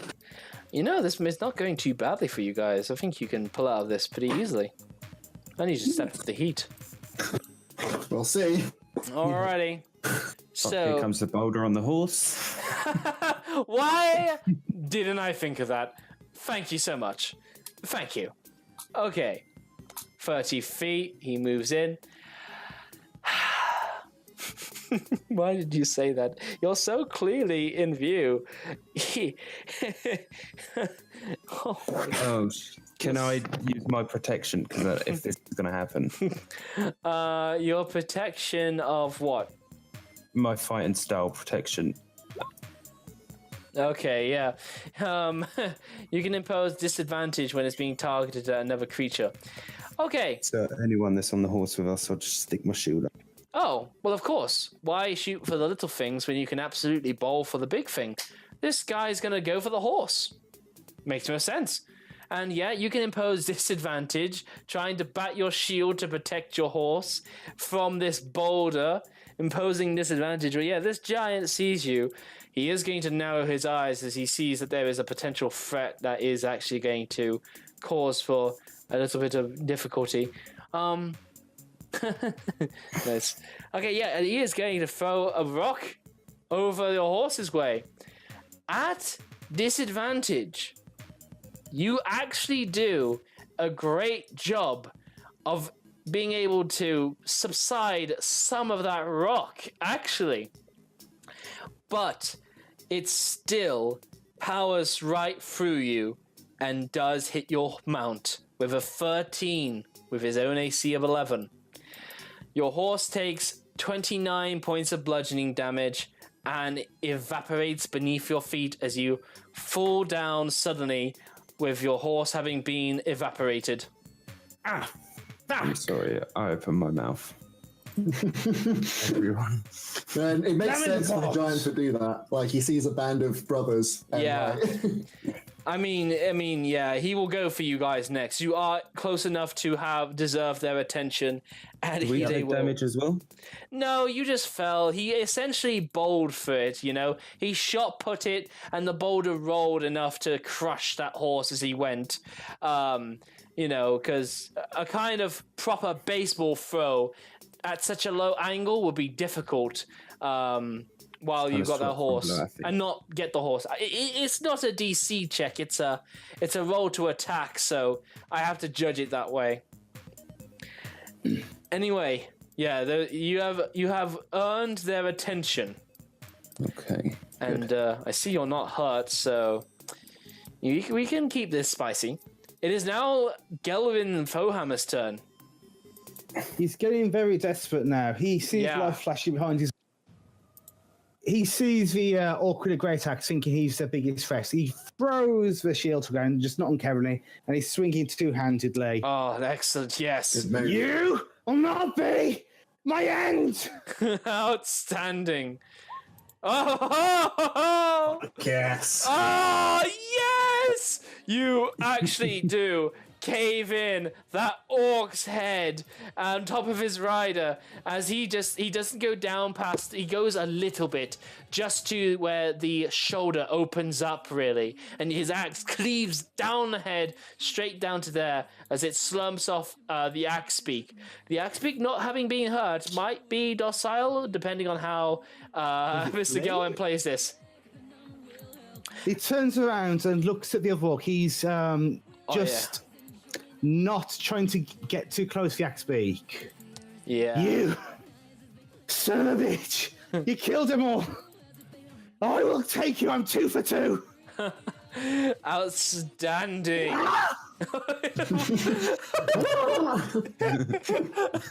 That's not quite a dwarf roll, but I love it. However, despite his plate AC, his 18 AC, that is still a hit, and you do a great sum of damage into him. Oh yeah, he's looking almost kind of bloodied, I guess. But no, you lay into him. He is going in there. He's going ham. Oh, hang on. Has he got something that you forgot about?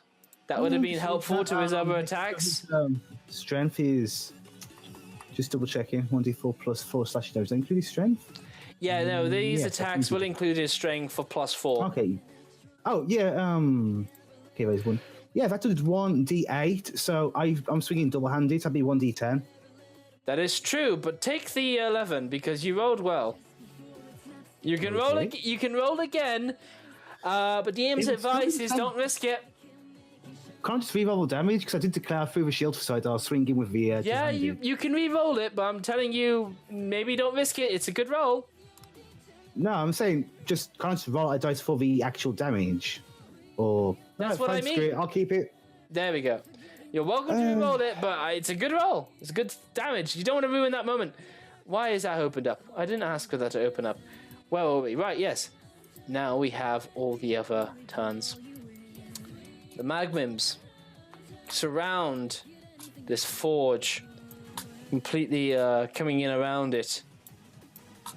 And they all work as one to set it on fire, setting it ablaze as the occupant within is now entrapped in engulfing fire as it burns and erupts, and seems as though she is trapped in there with no hope of escape. Meanwhile, the Orog fighting against you is going to. He did not like that. He took a stab to the hip of a swinging, carving great axe, and he is going to have his fun with you. He's going to send his great axe back into you with a 19 and an 8. He's going to hit only once, and on the 19 he does 6 points of slashing damage. He is down, and it is a shame. He is, unfortunately, what we will call dead. Couldn't someone possibly snipe him because he's just on his tags? He can't be grad. Potentially, someone could finish him off. NPCs don't get to make death saving throws, unfortunately. Nope. When they are doubt, they are out and dead. That's why they are not fit for avenging. Yeah, that's right. The Orog, happy with his kill, looks over this dwarf and using him as a footstool. He props himself up to mount this axe beak easily. His boot, dirty and blood-ridden, stamping itself into his carcass and all of his dwarvish pride as he mounts onto that axe beak to make his way down south. All the way over here. The Orog nearest, seeing content that all threats in that direction are taken care of, decides to follow suit, going down south with his other Orog buddy. And at 60 feet, does he see an enemy to dash to? Not really from this distance, so that's about what he can do for now. This Orog over here, he is also got an enemy he can see. He is going to intercept between Dars and your monk, and he's going to bonus action move into Lannister. He has 10 feet of movement left. I'm going to shrink Lannister down. Big mistake. Perhaps. That's a hedge, so he put you there. He has the remaining feet. Excellent. He gets into combat with you, and he goes straight in, swinging with a great axe. 25 and a 15. What hits, dude?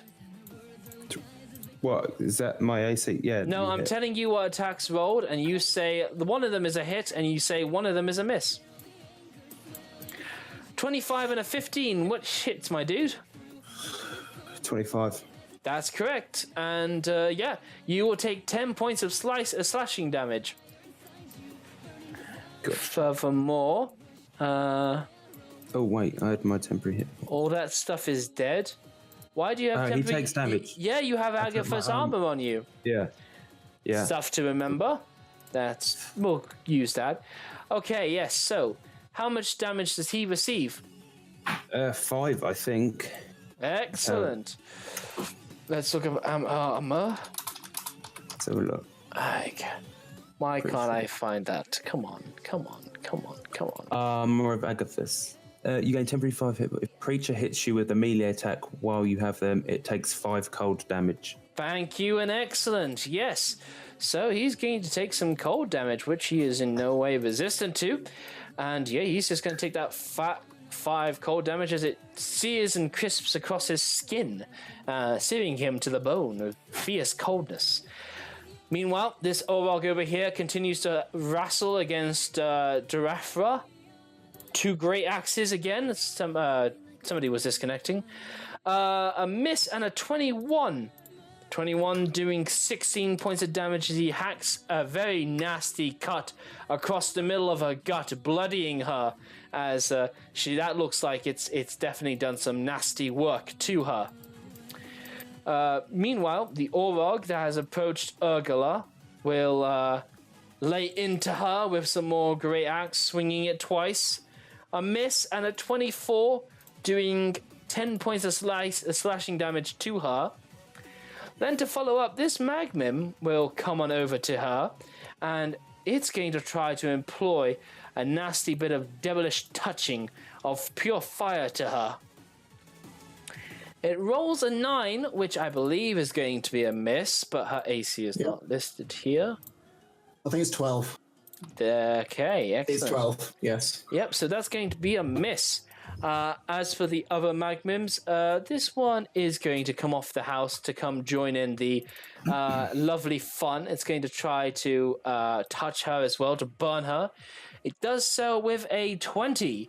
It is a creature. It ignites until the creature takes an action to douse the fire.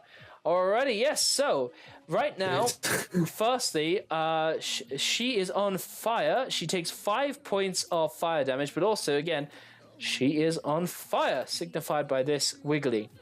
And she must take an action to douse the fire Otherwise, she will take a d6 fire damage at the end of each of her turns. All right. This Magrim over here, he continues to burn and set this house on fire, burning and killing the family inside before it makes its way along. And the two fire Magmims that are over there, they see a nice big house to go and mess with, so they're going to dash over there and start crawling up the rafters to start burning it inside and out. Believe that is everything. Let's see. Alright, yes, I'm pretty confident that is everything. And I won't go to the end of the initiative because we are out of time, but we will end with the enemy's turn with the fire giants continuously marching their way closer towards not the town square, but a little bit up from it. With that, we will end this session.